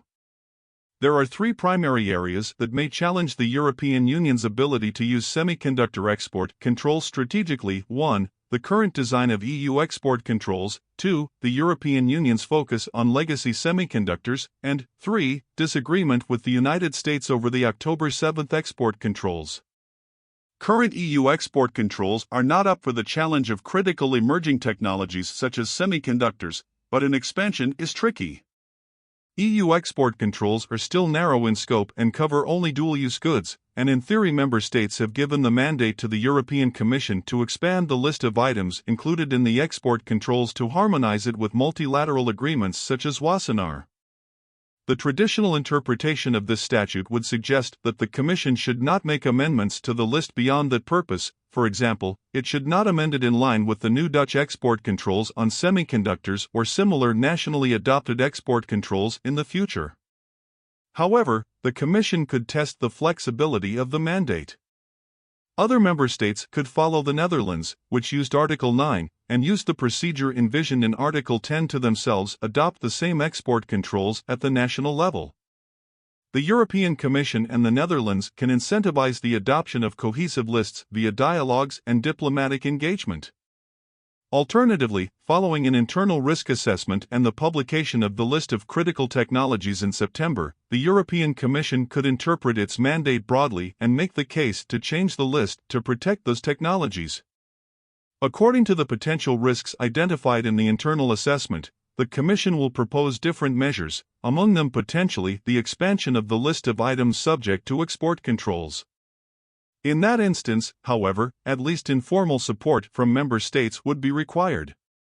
In fact, member states can revoke the mandate given to the Commission via a qualified majority vote, which is likely to happen if member states perceive the actions from the Commission as a power grab of a national competence. Furthermore, even if the Commission expands the list of items, the competence for licensing stays with member states, and they would not be forced to screen the items in the list proposed by the Commission but would be strongly encouraged to adapt national licensing accordingly. A lack of strategic and cohesive expansion of export controls by the European Union and member states would leave the bloc vulnerable not only to the export of sensitive technologies, but also to being pushed around by great power competition instead of setting its own agenda. Nonetheless, the formal process to expand export controls is only one of the many obstacles the European Union faces when thinking about export controls. The others include the difficulty in separating commercial and military uses of emerging technologies and the complexity of supply chains for these technologies, which makes controlling such components exceedingly difficult. Commercial and dual-use technology is increasingly difficult to keep apart, making the strict division the European Union's export controls currently relies on not fit for purpose. With China's expanding definition of security, progressing military-civil fusion, and the all-of-nations system to address technology bottlenecks, strategic technology is everything China's state needs to survive, according to the Chinese Communist Party. The party's goal is for all strategic technologies to be produced indigenously in China to secure supply chains against sanctions and the effects of export controls. New technologies further blur the lines between military, commercial, and dual use. Semiconductors are inherently dual use, and while there are some semiconductors that are specifically made for the military, such as radiation-hardened semiconductors, which more easily fall in the list of controllable items, off-the-shelf semiconductors are becoming more powerful and increasingly can be used for military purposes, making targeted export controls ever more difficult and less effective. Commercial technologies such as artificial intelligence and off-the-shelf semiconductors are increasingly being used in the military sector. Point 10. The European Union plays an important role in semiconductor supply chains, but this activity is not equally distributed among all EU member states, making coordination of policies more challenging. Overall, the European Union is a net importer of integrated circuits and a net exporter of production equipment. On materials needed for semiconductors such as silicon and gallium, the European Union is again a net importer. While a lot of the semiconductor supply chain is concentrated in Germany and the Netherlands, other EU member states play a role as suppliers or in some applications and research. The Netherlands, with ASML and ASM International, hosts world-leading companies, which, in the case of ASML, have a monopoly on specific advanced machinery, specifically extreme ultraviolet lithography. Germany plays a dual role, as a supplier of key chemicals, optics, and materials for both tool producers and chipmakers, and as an important supplier of niche semiconductors. Mentor Graphics, a US-headquartered subsidiary of German industrial giant Siemens, is one of only 3 producers of electronic design automation software, with a market share of roughly 20%. The European Union's strength is in legacy semiconductors not directly impacted by recent US export controls. Europe also has an important role in research and development, R&D. Belgium-based Institut de Microélectronique et Composants is an R&D center collaborating with semiconductor firms worldwide. While Europe is very good at research and innovation, it is so far much less successful in translating this to industrial benefits. Very few chips today are designed or manufactured without US origin intellectual property. The European Union currently holds roughly 10% of global chip-making revenue, which is concentrated in power and industrial semiconductors. The most important European companies include the Netherlands' NXP Semiconductors, Swiss-headquartered STMicro, Germany's Infineon and XFAB Silicon Foundries, and Austria's AMSAG. These are focused on larger node sizes, analog chips, power semiconductors, sensors, and microelectronic mechanical systems. Demand for these semiconductors is set to grow, especially with the green transition. While these semiconductors are often called legacy because they do not need to use small node sizes, and often even cannot use small node sizes due to physical properties, there is a lot of innovation happening, especially process innovation. As a result, China is increasingly competing with European semiconductor companies in areas of traditional European strength. Regarding important consumers of semiconductors, Europe has a strong industrial base, with 37% of European semiconductor demand coming from the automotive industry and 25% coming from industrial manufacturing. Communications accounts for a further 15%, driven by European telecommunication equipment companies Nokia and Ericsson. Europe currently does not have a strong consumer electronics industry, one of the key direct consumers of current generation chips. Furthermore, power semiconductors and other wide-band gap semiconductors have very clear military applications, making them dual-use. Additionally, new materials such as silicon carbide and gallium nitrate are used both for dual-use chips and for some military components such as radars. The EU Chips Act is an EU policy aimed at strengthening the European Union as a chip producer while also addressing shortages and improving coordination. While it makes EU funding available, its most important provision makes it possible for EU member states to subsidize semiconductor companies in their own countries. Since the European Union is a single market, there are usually clear limits to subsidizing industries internally, but these have been effectively halted for semiconductor companies, provided they will build a first-in-its-class facility in Europe. This currently mostly applies to manufacturing and has the goal of increasing the European Union's share of global semiconductor revenue to 20%. For instance, Germany is subsidizing an Intel fab in Magdeburg with $10 billion, 30% of the overall investment costs. This fab is set to house Intel's most advanced manufacturing processes. Europe does not completely buy into the arguments for the United States' October 7 export controls. EU member states and officials are not happy with the United States' unilateral imposition of extraterritorial sanctions and export controls. This became an especially important point when Trump reneged on the Iran deal, thus forcing European companies to halt their Iran business or try to completely separate their business with Iran from the rest of the world. The United States' October 7 controls received mixed reactions in Europe. Many countries, as well as Brussels, have increasingly recognized the risks of the relationship with China, and they do not wish for European technology to contribute to China's military modernization nor its repressive surveillance programs. At the same time, while the European Union sees China as a systemic rival, it does not see China as a security threat.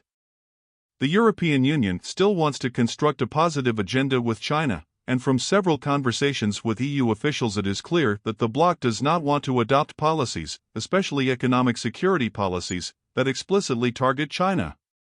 This difference is at the core of obstacles to transatlantic coordination on economic security policies, including export controls. Most EU companies do not produce the cutting-edge chips covered under the October 7 controls. The pressure has thus been most acutely felt by equipment manufacturers. Since the United States did not originally invoke the Foreign Direct Product Rule on semiconductor manufacturing equipment, EU companies are less affected.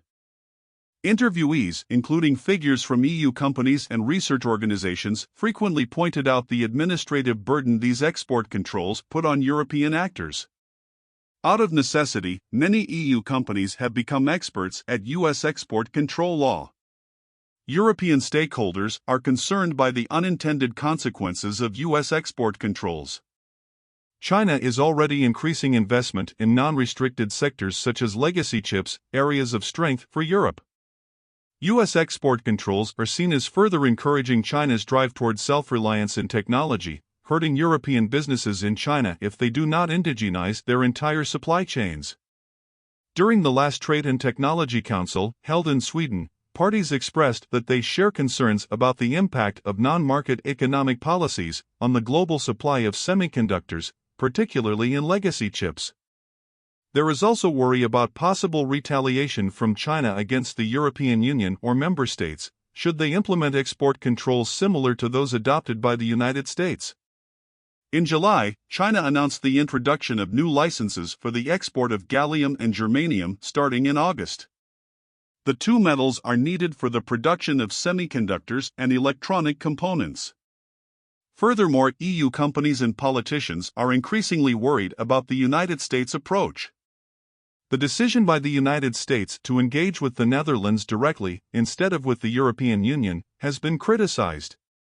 Belgian Prime Minister Alexander De Croo, for instance, argued that the United States making deals with individual countries instead of the European Union as a whole makes these countries vulnerable to bullying by the United States.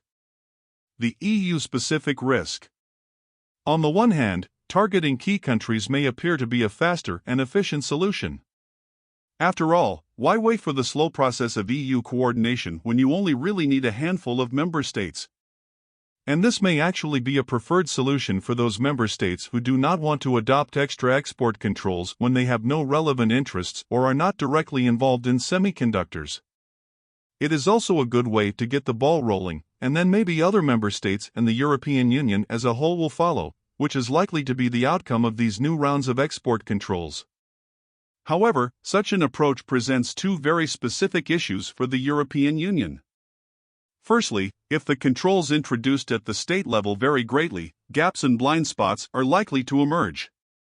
With the single market, non-restricted goods can flow internally, and thus goods could be exported via other countries.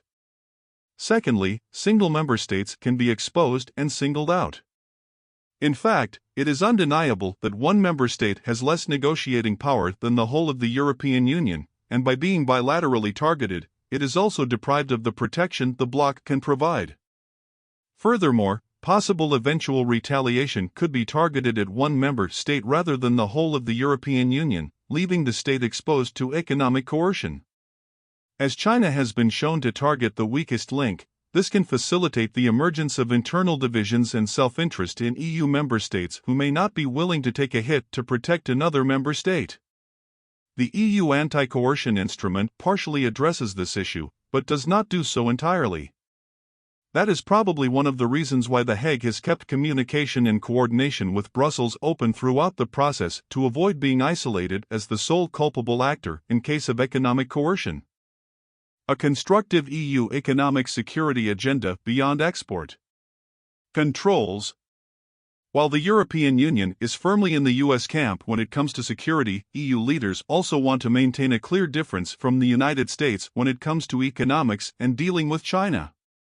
While the United States views China as a threat to national security, European perceptions of China remain based on the three-pronged approach of partner, economic rival, and systemic rival, with oscillations within this spectrum based on events and member states' preferences. On top of this, the European Union and member states are still digesting the possibility and need to strategically use measures such as export controls. Those two elements will have an impact beyond export controls on the broader economic security agenda. That is why the European Union's own list of critical technologies and its risk assessment are key to the construction of an effective EU economic security agenda. They provide evidence and a logic to the expansion and strategic use of measures such as export controls. Those two steps will largely determine the direction of the economic security strategy and provide solid guidelines for the adoption, update, and implementation of the policies mentioned as well as others. In the economic security strategy, Brussels has already identified four macro risks to 1. The resilience of supply chains, including energy security, 2. The physical and cyber security of critical infrastructure, 3. Technology security and leakage, and 4. The weaponization of economic dependencies or economic coercion, but these need further elaboration regarding the specific risks they entail, their potential impact, and the likelihood of their occurrence. Although Brussels' assessment is going to be key, the risk assessment of member states is also going to be fundamental for the success of the EU economic security strategy. Member states know better than Brussels what risks they face and will better foresee how to prepare and respond to them. And in most instances, member states are the only ones that can implement economic security measures. The two levels then can debate which instances need a national response and which are better addressed by the European Union as a whole and in coordination with partners. If the European Union is able to use the Dutch expansion of export controls to adopt a more strategic approach to economic security, it could position itself better in the new world of great power competition and build its own agenda-setting power. Title 7: Export Controls as an Instrument of Foreign Policy. Export controls have long played a central, albeit relatively quiet, role as an instrument of foreign policy.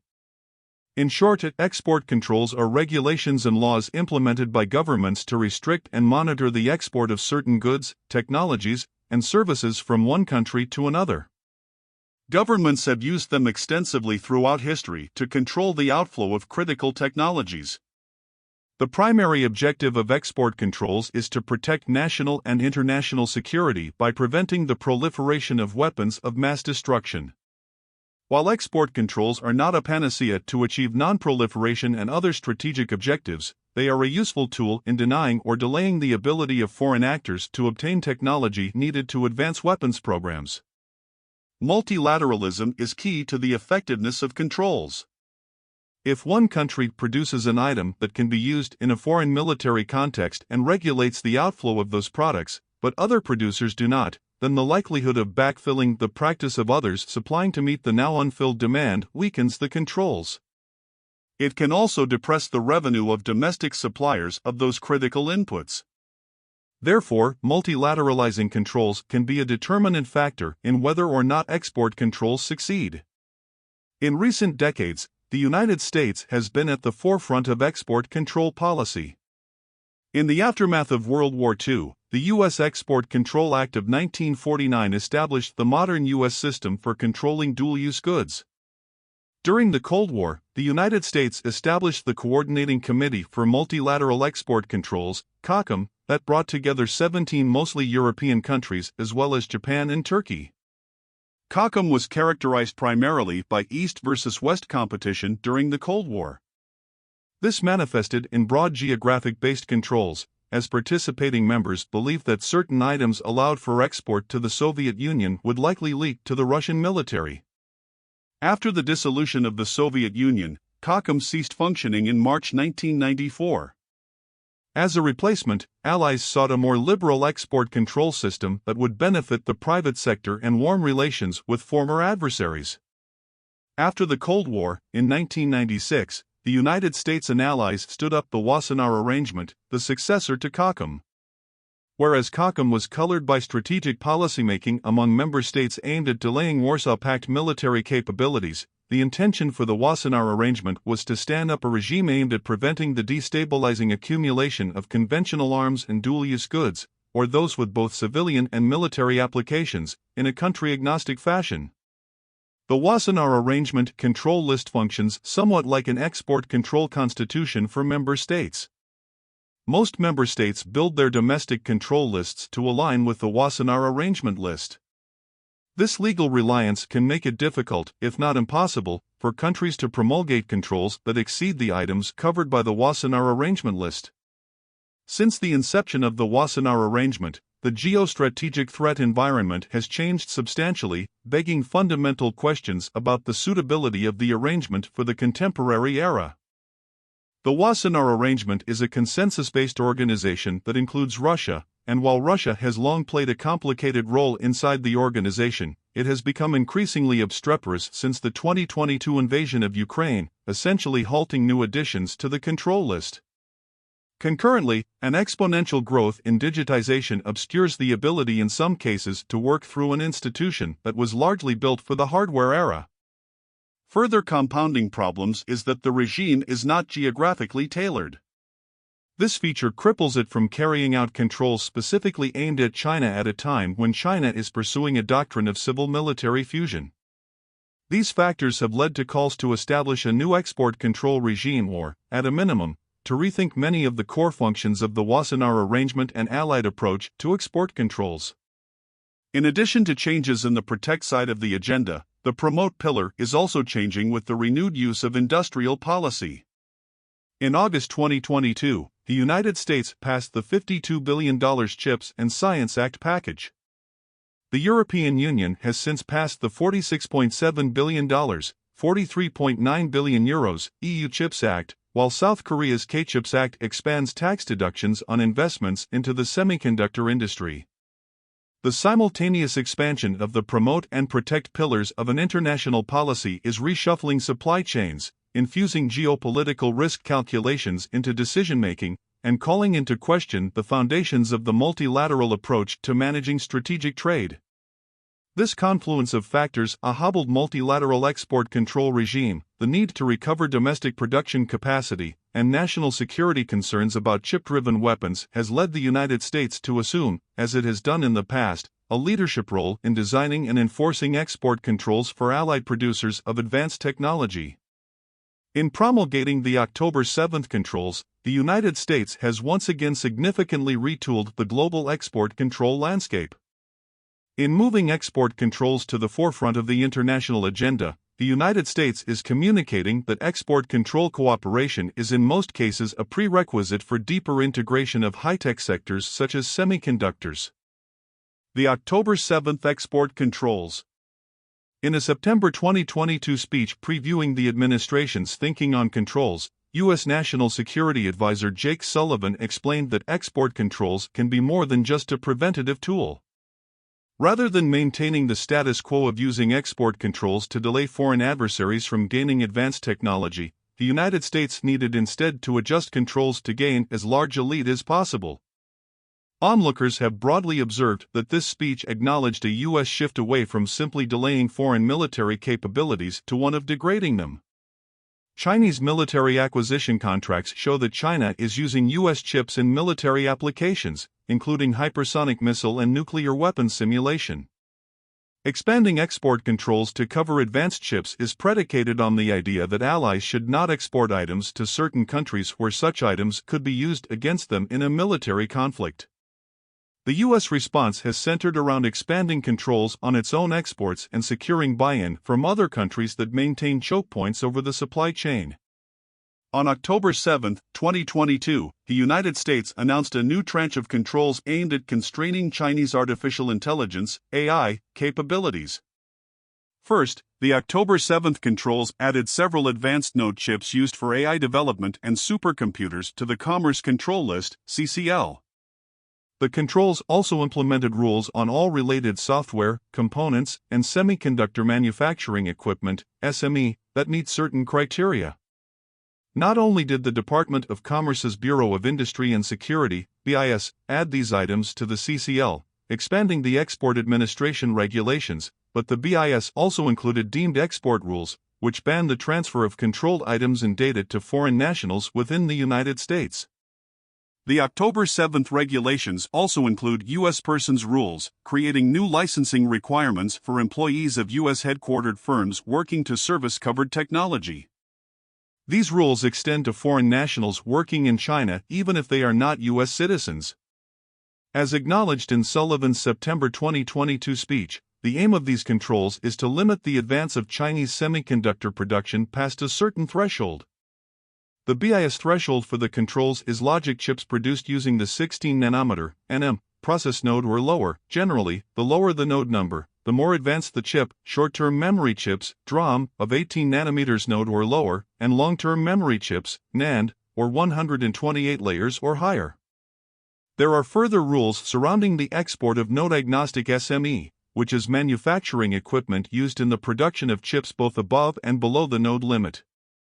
Under the new rules, node-agnostic equipment can only be exported to factories that only produce older models of chips, also known as legacy chips. Foundries that produce more advanced chips will now face a presumption of denial, meaning BIS operates under the assumption that related licenses will not be granted. William A. Reinsch, the former Commerce Department Undersecretary in charge of the BIS, has surmised that, without explicitly acknowledging it, the Bureau has likely ended the policy of trying to identify reliable end users in China, as a result of China's pursuit of civil-military fusion and crackdown on the due diligence firms operating in China that provide vital assessments of end-user reliability. If that is the case, this would mark a significant U.S. reversion toward an export control regime that more clearly parallels U.S. policy toward Warsaw Pact members under COCOM. In conjunction with the announcement of the new export controls on October 7, the BIS unveiled two new Foreign Direct Product Rules, FDPRs. The FDPR provides the United States with the means to claim extraterritorial legal authority over items with U.S. inputs, including design. The legal basis for these rules has recently surfaced as a statutory tool included in the Export Control Reform Act of 2018, ECRA. The updated rules allow the United States to promulgate and enforce the extraterritorial application of U.S. export control rules by enabling the United States to claim jurisdiction over items containing U.S. inputs. The FDPR is distinct in that it applies when there is not necessarily any U.S. physical content but the item is produced on U.S. machinery or embodies U.S. technology. A recent wave of FDPRs accelerated with the Trump administration's use of the rules to close a loophole in export controls on Huawei. The FDPR has also featured prominently in the Biden administration's response to Russia's unlawful invasion of Ukraine and has been used to exercise jurisdiction over consumer product supply chains that contain U.S. inputs, although certain countries have received broad exemptions. The two recent October 7 FDPRs apply to items used for advanced computers and supercomputing. The FDPRs attempt to preemptively address loopholes in the controls that would allow items containing U.S. technology to be exported to China from another country. This affects foreign firms such as ASML, which use U.S. software and components to develop advanced extreme ultraviolet (EUV) and deep ultraviolet (DUV) machines. This new FDPR meant that the United States could have exercised extraterritorial enforcement of controls if the Dutch government did not reach an affirmative decision to pursue licensing policy changes that align with the U.S. rules. The U.S. role in global semiconductor supply chains. The United States' powerful position in the global semiconductor industry affords it significant geopolitical leverage over chip supply chains. The United States is responsible for 39% of the total value of the supply chain, and U.S. firms accounted for 47% of sales in 2019. The United States maintains a dominant position throughout several points of semiconductor supply chains. It particularly excels in electronic design automation, EDA, core intellectual property, IP, and some advanced SMEs. It controls 55% of overall chip design, 61% of logic chip design, and nearly 100% of high-end CPUs, GPUs, and FPGAs, advanced logic chips. It further controls 41.7% of the overall SME market, including major portions of vital technologies, including deposition, 63.8%, etch and clean, 53.1%, process control, 71.2%, symmetric multiprocessing, SMP, 67.5%, and ion implanters, 90.1%. According to Csis analysis, 11 of these advanced SMEs have no foreign substitutes. Despite a dominant position in the overall market and control of critical choke points, the United States has several vulnerabilities. In terms of fabrication capacity, the United States has experienced a significant decline in recent years, dropping from 40% of total fabrication in 1990 to 12% in 2020, a trend the CHIPS and Science Act hopes to reverse. The United States maintains little to no capacity to produce extreme ultraviolet scanners, EUVs, argon fluoride scanners, ARFs, krypton fluoride scanners, KRFS, and wafers, as well as medium to low ability to produce other forms of lithography equipment. Production of advanced SME, namely lithography equipment such as EUV and DUV scanners and ARF immersion scanners, is located outside of the United States, primarily in Japan and the Netherlands. Dutch company ASML maintains a near monopoly over EUV technology, while Japan leads in key areas of material and chemical production. Failure to secure buy-in from these two countries risked depressing the efficacy of chip controls while creating new market opportunities for foreign firms to fill space that U.S. firms had previously occupied. Unilateral changes form a trilateral outcome. After months of negotiations, reports emerged in January 2023 that the United States had secured an arrangement with Japan and the Netherlands to align their licensing policies on advanced semiconductor exports. Due to the sensitivity of the issues and fear of Chinese retaliation, details about the possible agreement have been sparse. In March 2023, Japan announced that they would control 23 separate types of advanced SMEs, including ARF immersion scanners. However, there are important differences between the U.S. and Japanese policies. For example, Japanese nationals working on advanced semiconductor projects in other countries do not face the same restrictions as U.S. nationals, making the Japanese controls potentially more forgiving than their U.S. counterparts. On March 8, 2023, the Netherlands announced new controls to align with the October 7 Controls Point 4 in a letter to the Dutch Parliament. Dutch Trade Minister Lee Schrijnmacher explained that the Netherlands would restrict the sale of DUV technology and place such products on a national control list. On June 30, the Dutch government officially published their export control measures, which will require authorization for the export of certain high-level technologies, such as DUV machines, starting on September 1. Minister Schrijnmacher commented, "We've taken this step on national security grounds." A commonality between the Japanese and Dutch controls is that they remain country agnostic. This largely aligns with their preference to adhere to the World Trade Organization's non-discrimination principles and fear of Chinese economic retaliation. Nevertheless, these controls do represent a significant expansion in Dutch and Japanese export control and licensing policy. Furthermore, the three countries have taken extra steps to affirm both their preference for multilateral controls and the national security justifications for taking these actions. The Dutch indicated that they would submit these updates to the Wassenaar arrangement, although the chances of Russia blocking the updates remain all but certain. Shortcomings of the U.S. policy. While the October 7 controls were designed to stem the outflow of U.S.-produced items to China under the assessment that China was using U.S. inputs in military applications, the controls also exposed certain drawbacks. clarifying the national security justifications. Firms and foreign partners alike remain wary about the U.S. explanation undergirding the controls. The United States claims that it has irrefutable evidence that China is using Western-made technology in its military programs. Providing additional details, where possible, and enhancing communication among allies will secure more durable buy-in throughout the value chain. Effects on U.S. firms. Policymakers have always had to walk a fine line when it comes to export controls because they inherently restrict revenue for domestic firms, which often rely on export-derived income to invest in next-generation research and development. This remains true for the October 7th controls.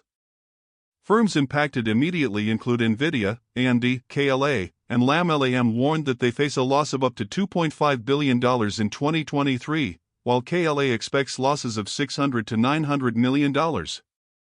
Applied Materials also anticipates first-quarter losses of nearly $400 million.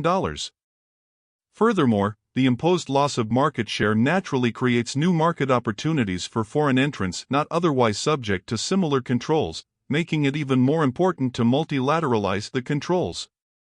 Chinese retaliation. Two other drawbacks center around Chinese responses to the controls via retaliation and indigenization. In May 2023, China banned the use of Micron chips in critical infrastructure. Micron relies on China for 20% of sales but claims that it will endure the effects of this policy change. In July 2023, China further retaliated by implementing new licensing requirements on gallium and germanium, two critical inputs for semiconductor production.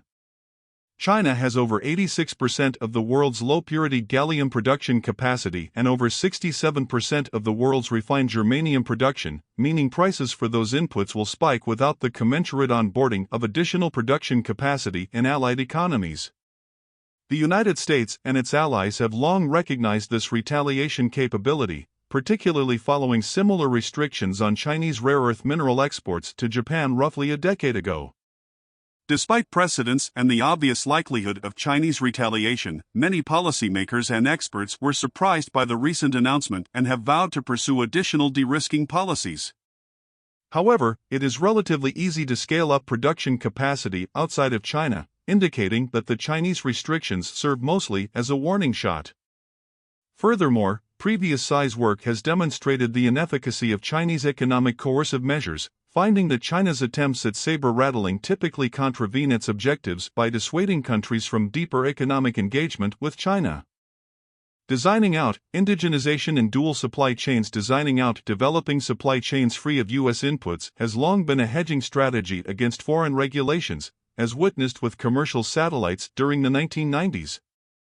In the wake of the trade war with China under the Trump administration, companies began to implement an in China, for China strategy in which firms would produce locally for domestic consumption and free of U.S. inputs. As Sarah Bowerly-Dansman and Emily Kilcrease, two export control and investment screening experts at the Atlantic Council and the Center for New American Security, respectively, write, the recent unprecedented expansion of extraterritorial rules in U.S. export controls turbocharges these concerns, heightening the risk that other countries or firms will ice out U.S. suppliers as a matter of protecting their autonomy and preserving their ability to sell globally, including in China. Indeed, the Chinese government has pressured domestic firms to accelerate indigenization efforts to de-risk from foreign exposure. Huawei recently announced that it has created software for all chips above 14 nanometers, providing a Chinese alternative to companies who previously acquired foreign products. China is also attempting to strengthen supply chains not subject to export controls. The National Silicon Industry Group, China's largest silicon wafer producer, recently announced attempts to increase capacity from 300,000 wafers per month to 1.2 million, allowing it to cover domestic needs and become the sixth largest wafer producer worldwide. 58 This shift aligns with broader Chinese efforts to pursue a dual circulation agenda that seeks to build more autonomous and domestic supply chains in China free of international dependencies, but it could also indicate the Chinese weaponization of trade via overcapacity. 59 Either way, a loss of U.S. market share means less visibility into Chinese high-tech industries over time and a drop in revenue for firms seeking to retain a competitive edge. closing loopholes, whack-a-mole in the cloud. In addition to ongoing attempts to attract additional countries to join the new U.S. export control policy, the United States is concluding its formalization of the October 7 rules. In June 2023, reports emerged that new controls from BIS could be announced as soon as the end of summer, which would close October 7 loopholes. For example, NVIDIA produced the A800 AI chip, which is its A100 chip engineered to reduce the interconnect speed to comply with the regulations.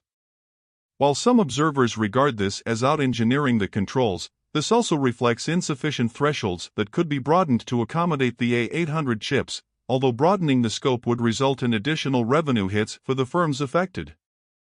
Circumvention is also likely occurring via the provision of cloud services to Chinese companies, which allow access to controlled chips. Overall, the U.S. government needs to contend with innovation whack-a-mole, in which mitigating one problem means another pops up elsewhere. This means that export control rules should be flexible and updated frequently to achieve their intended objectives. Securing additional partners. While Japanese and Dutch cooperation has enhanced the efficacy of these controls, there are growing calls for additional partners, such as South Korea, to join. South Korean firms Samsung and SK hynix maintain a major share of the memory chip market, controlling over 70% of DRAM market share in 2021 and 53% of the NAND market, along with Japanese company Kioxia. Memory chips play an important role in AI, meaning that they may be critical to national security. For example, Samsung currently supplies NVIDIA with high-bandwidth memory chips for their A100 AI chip. Securing buy-in from South Korea would enhance the credibility of the U.S. export controls but could come at significant cost to South Korean firms, who maintain major operations in China. As of the summer of 2023, the United States granted South Korea a one-year waiver extension that permits South Korean firms to continue operating in China. The private sector views perennial waiver extensions as unreliable, subject to change, and responsible for infusing the industry with added uncertainty. BIS Undersecretary Alan Estevez has said that the waivers will likely be extended for the foreseeable future. Another complicating factor is China's ban on Micron's memory chips, which has left a supply gap that Samsung and SK hynix could fill, although the U.S. government is urging against backfilling.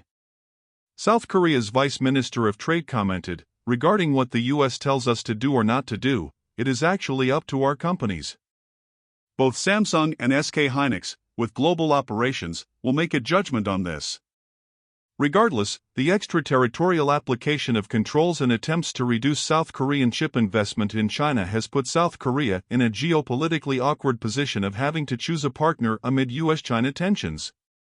The United States should not underplay what it is asking of its allies. Building a sufficient promote agenda.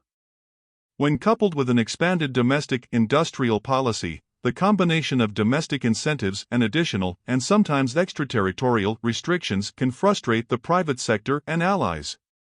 As the definition of national security continues to expand to include economic security concerns, skeptics of the Biden administration's expanded use of controls argue that protectionism and economic considerations are the true drivers of this policy. 70 Given the growing importance of AI in national security, the security justifications of controlling the export of advanced AI chips is clear, but the administration should do a better job communicating its underlying security concerns, particularly to combat the notion that these controls are driven primarily by domestic economic considerations.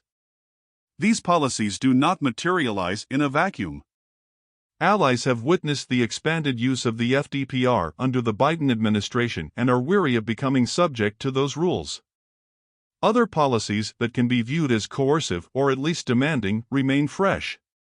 These include attempts to encourage a rip and replace policy of Huawei components from critical infrastructure, or the Treasury Department's sanctions that resulted in a 15% price spike of aluminum products in a week. 71 It was also only a decade ago that the United States threatened the vitality of the European financial markets during the D-SWIFT policy that sought to induce the European Union to adopt the U.S. stance on Iran. 72 Given that relations with Russia are not likely to improve in the near future and that tensions with China will continue to climb, it is incumbent on the United States to build a trade policy that can offset costs and more effectively secure long-term Allied buy-in.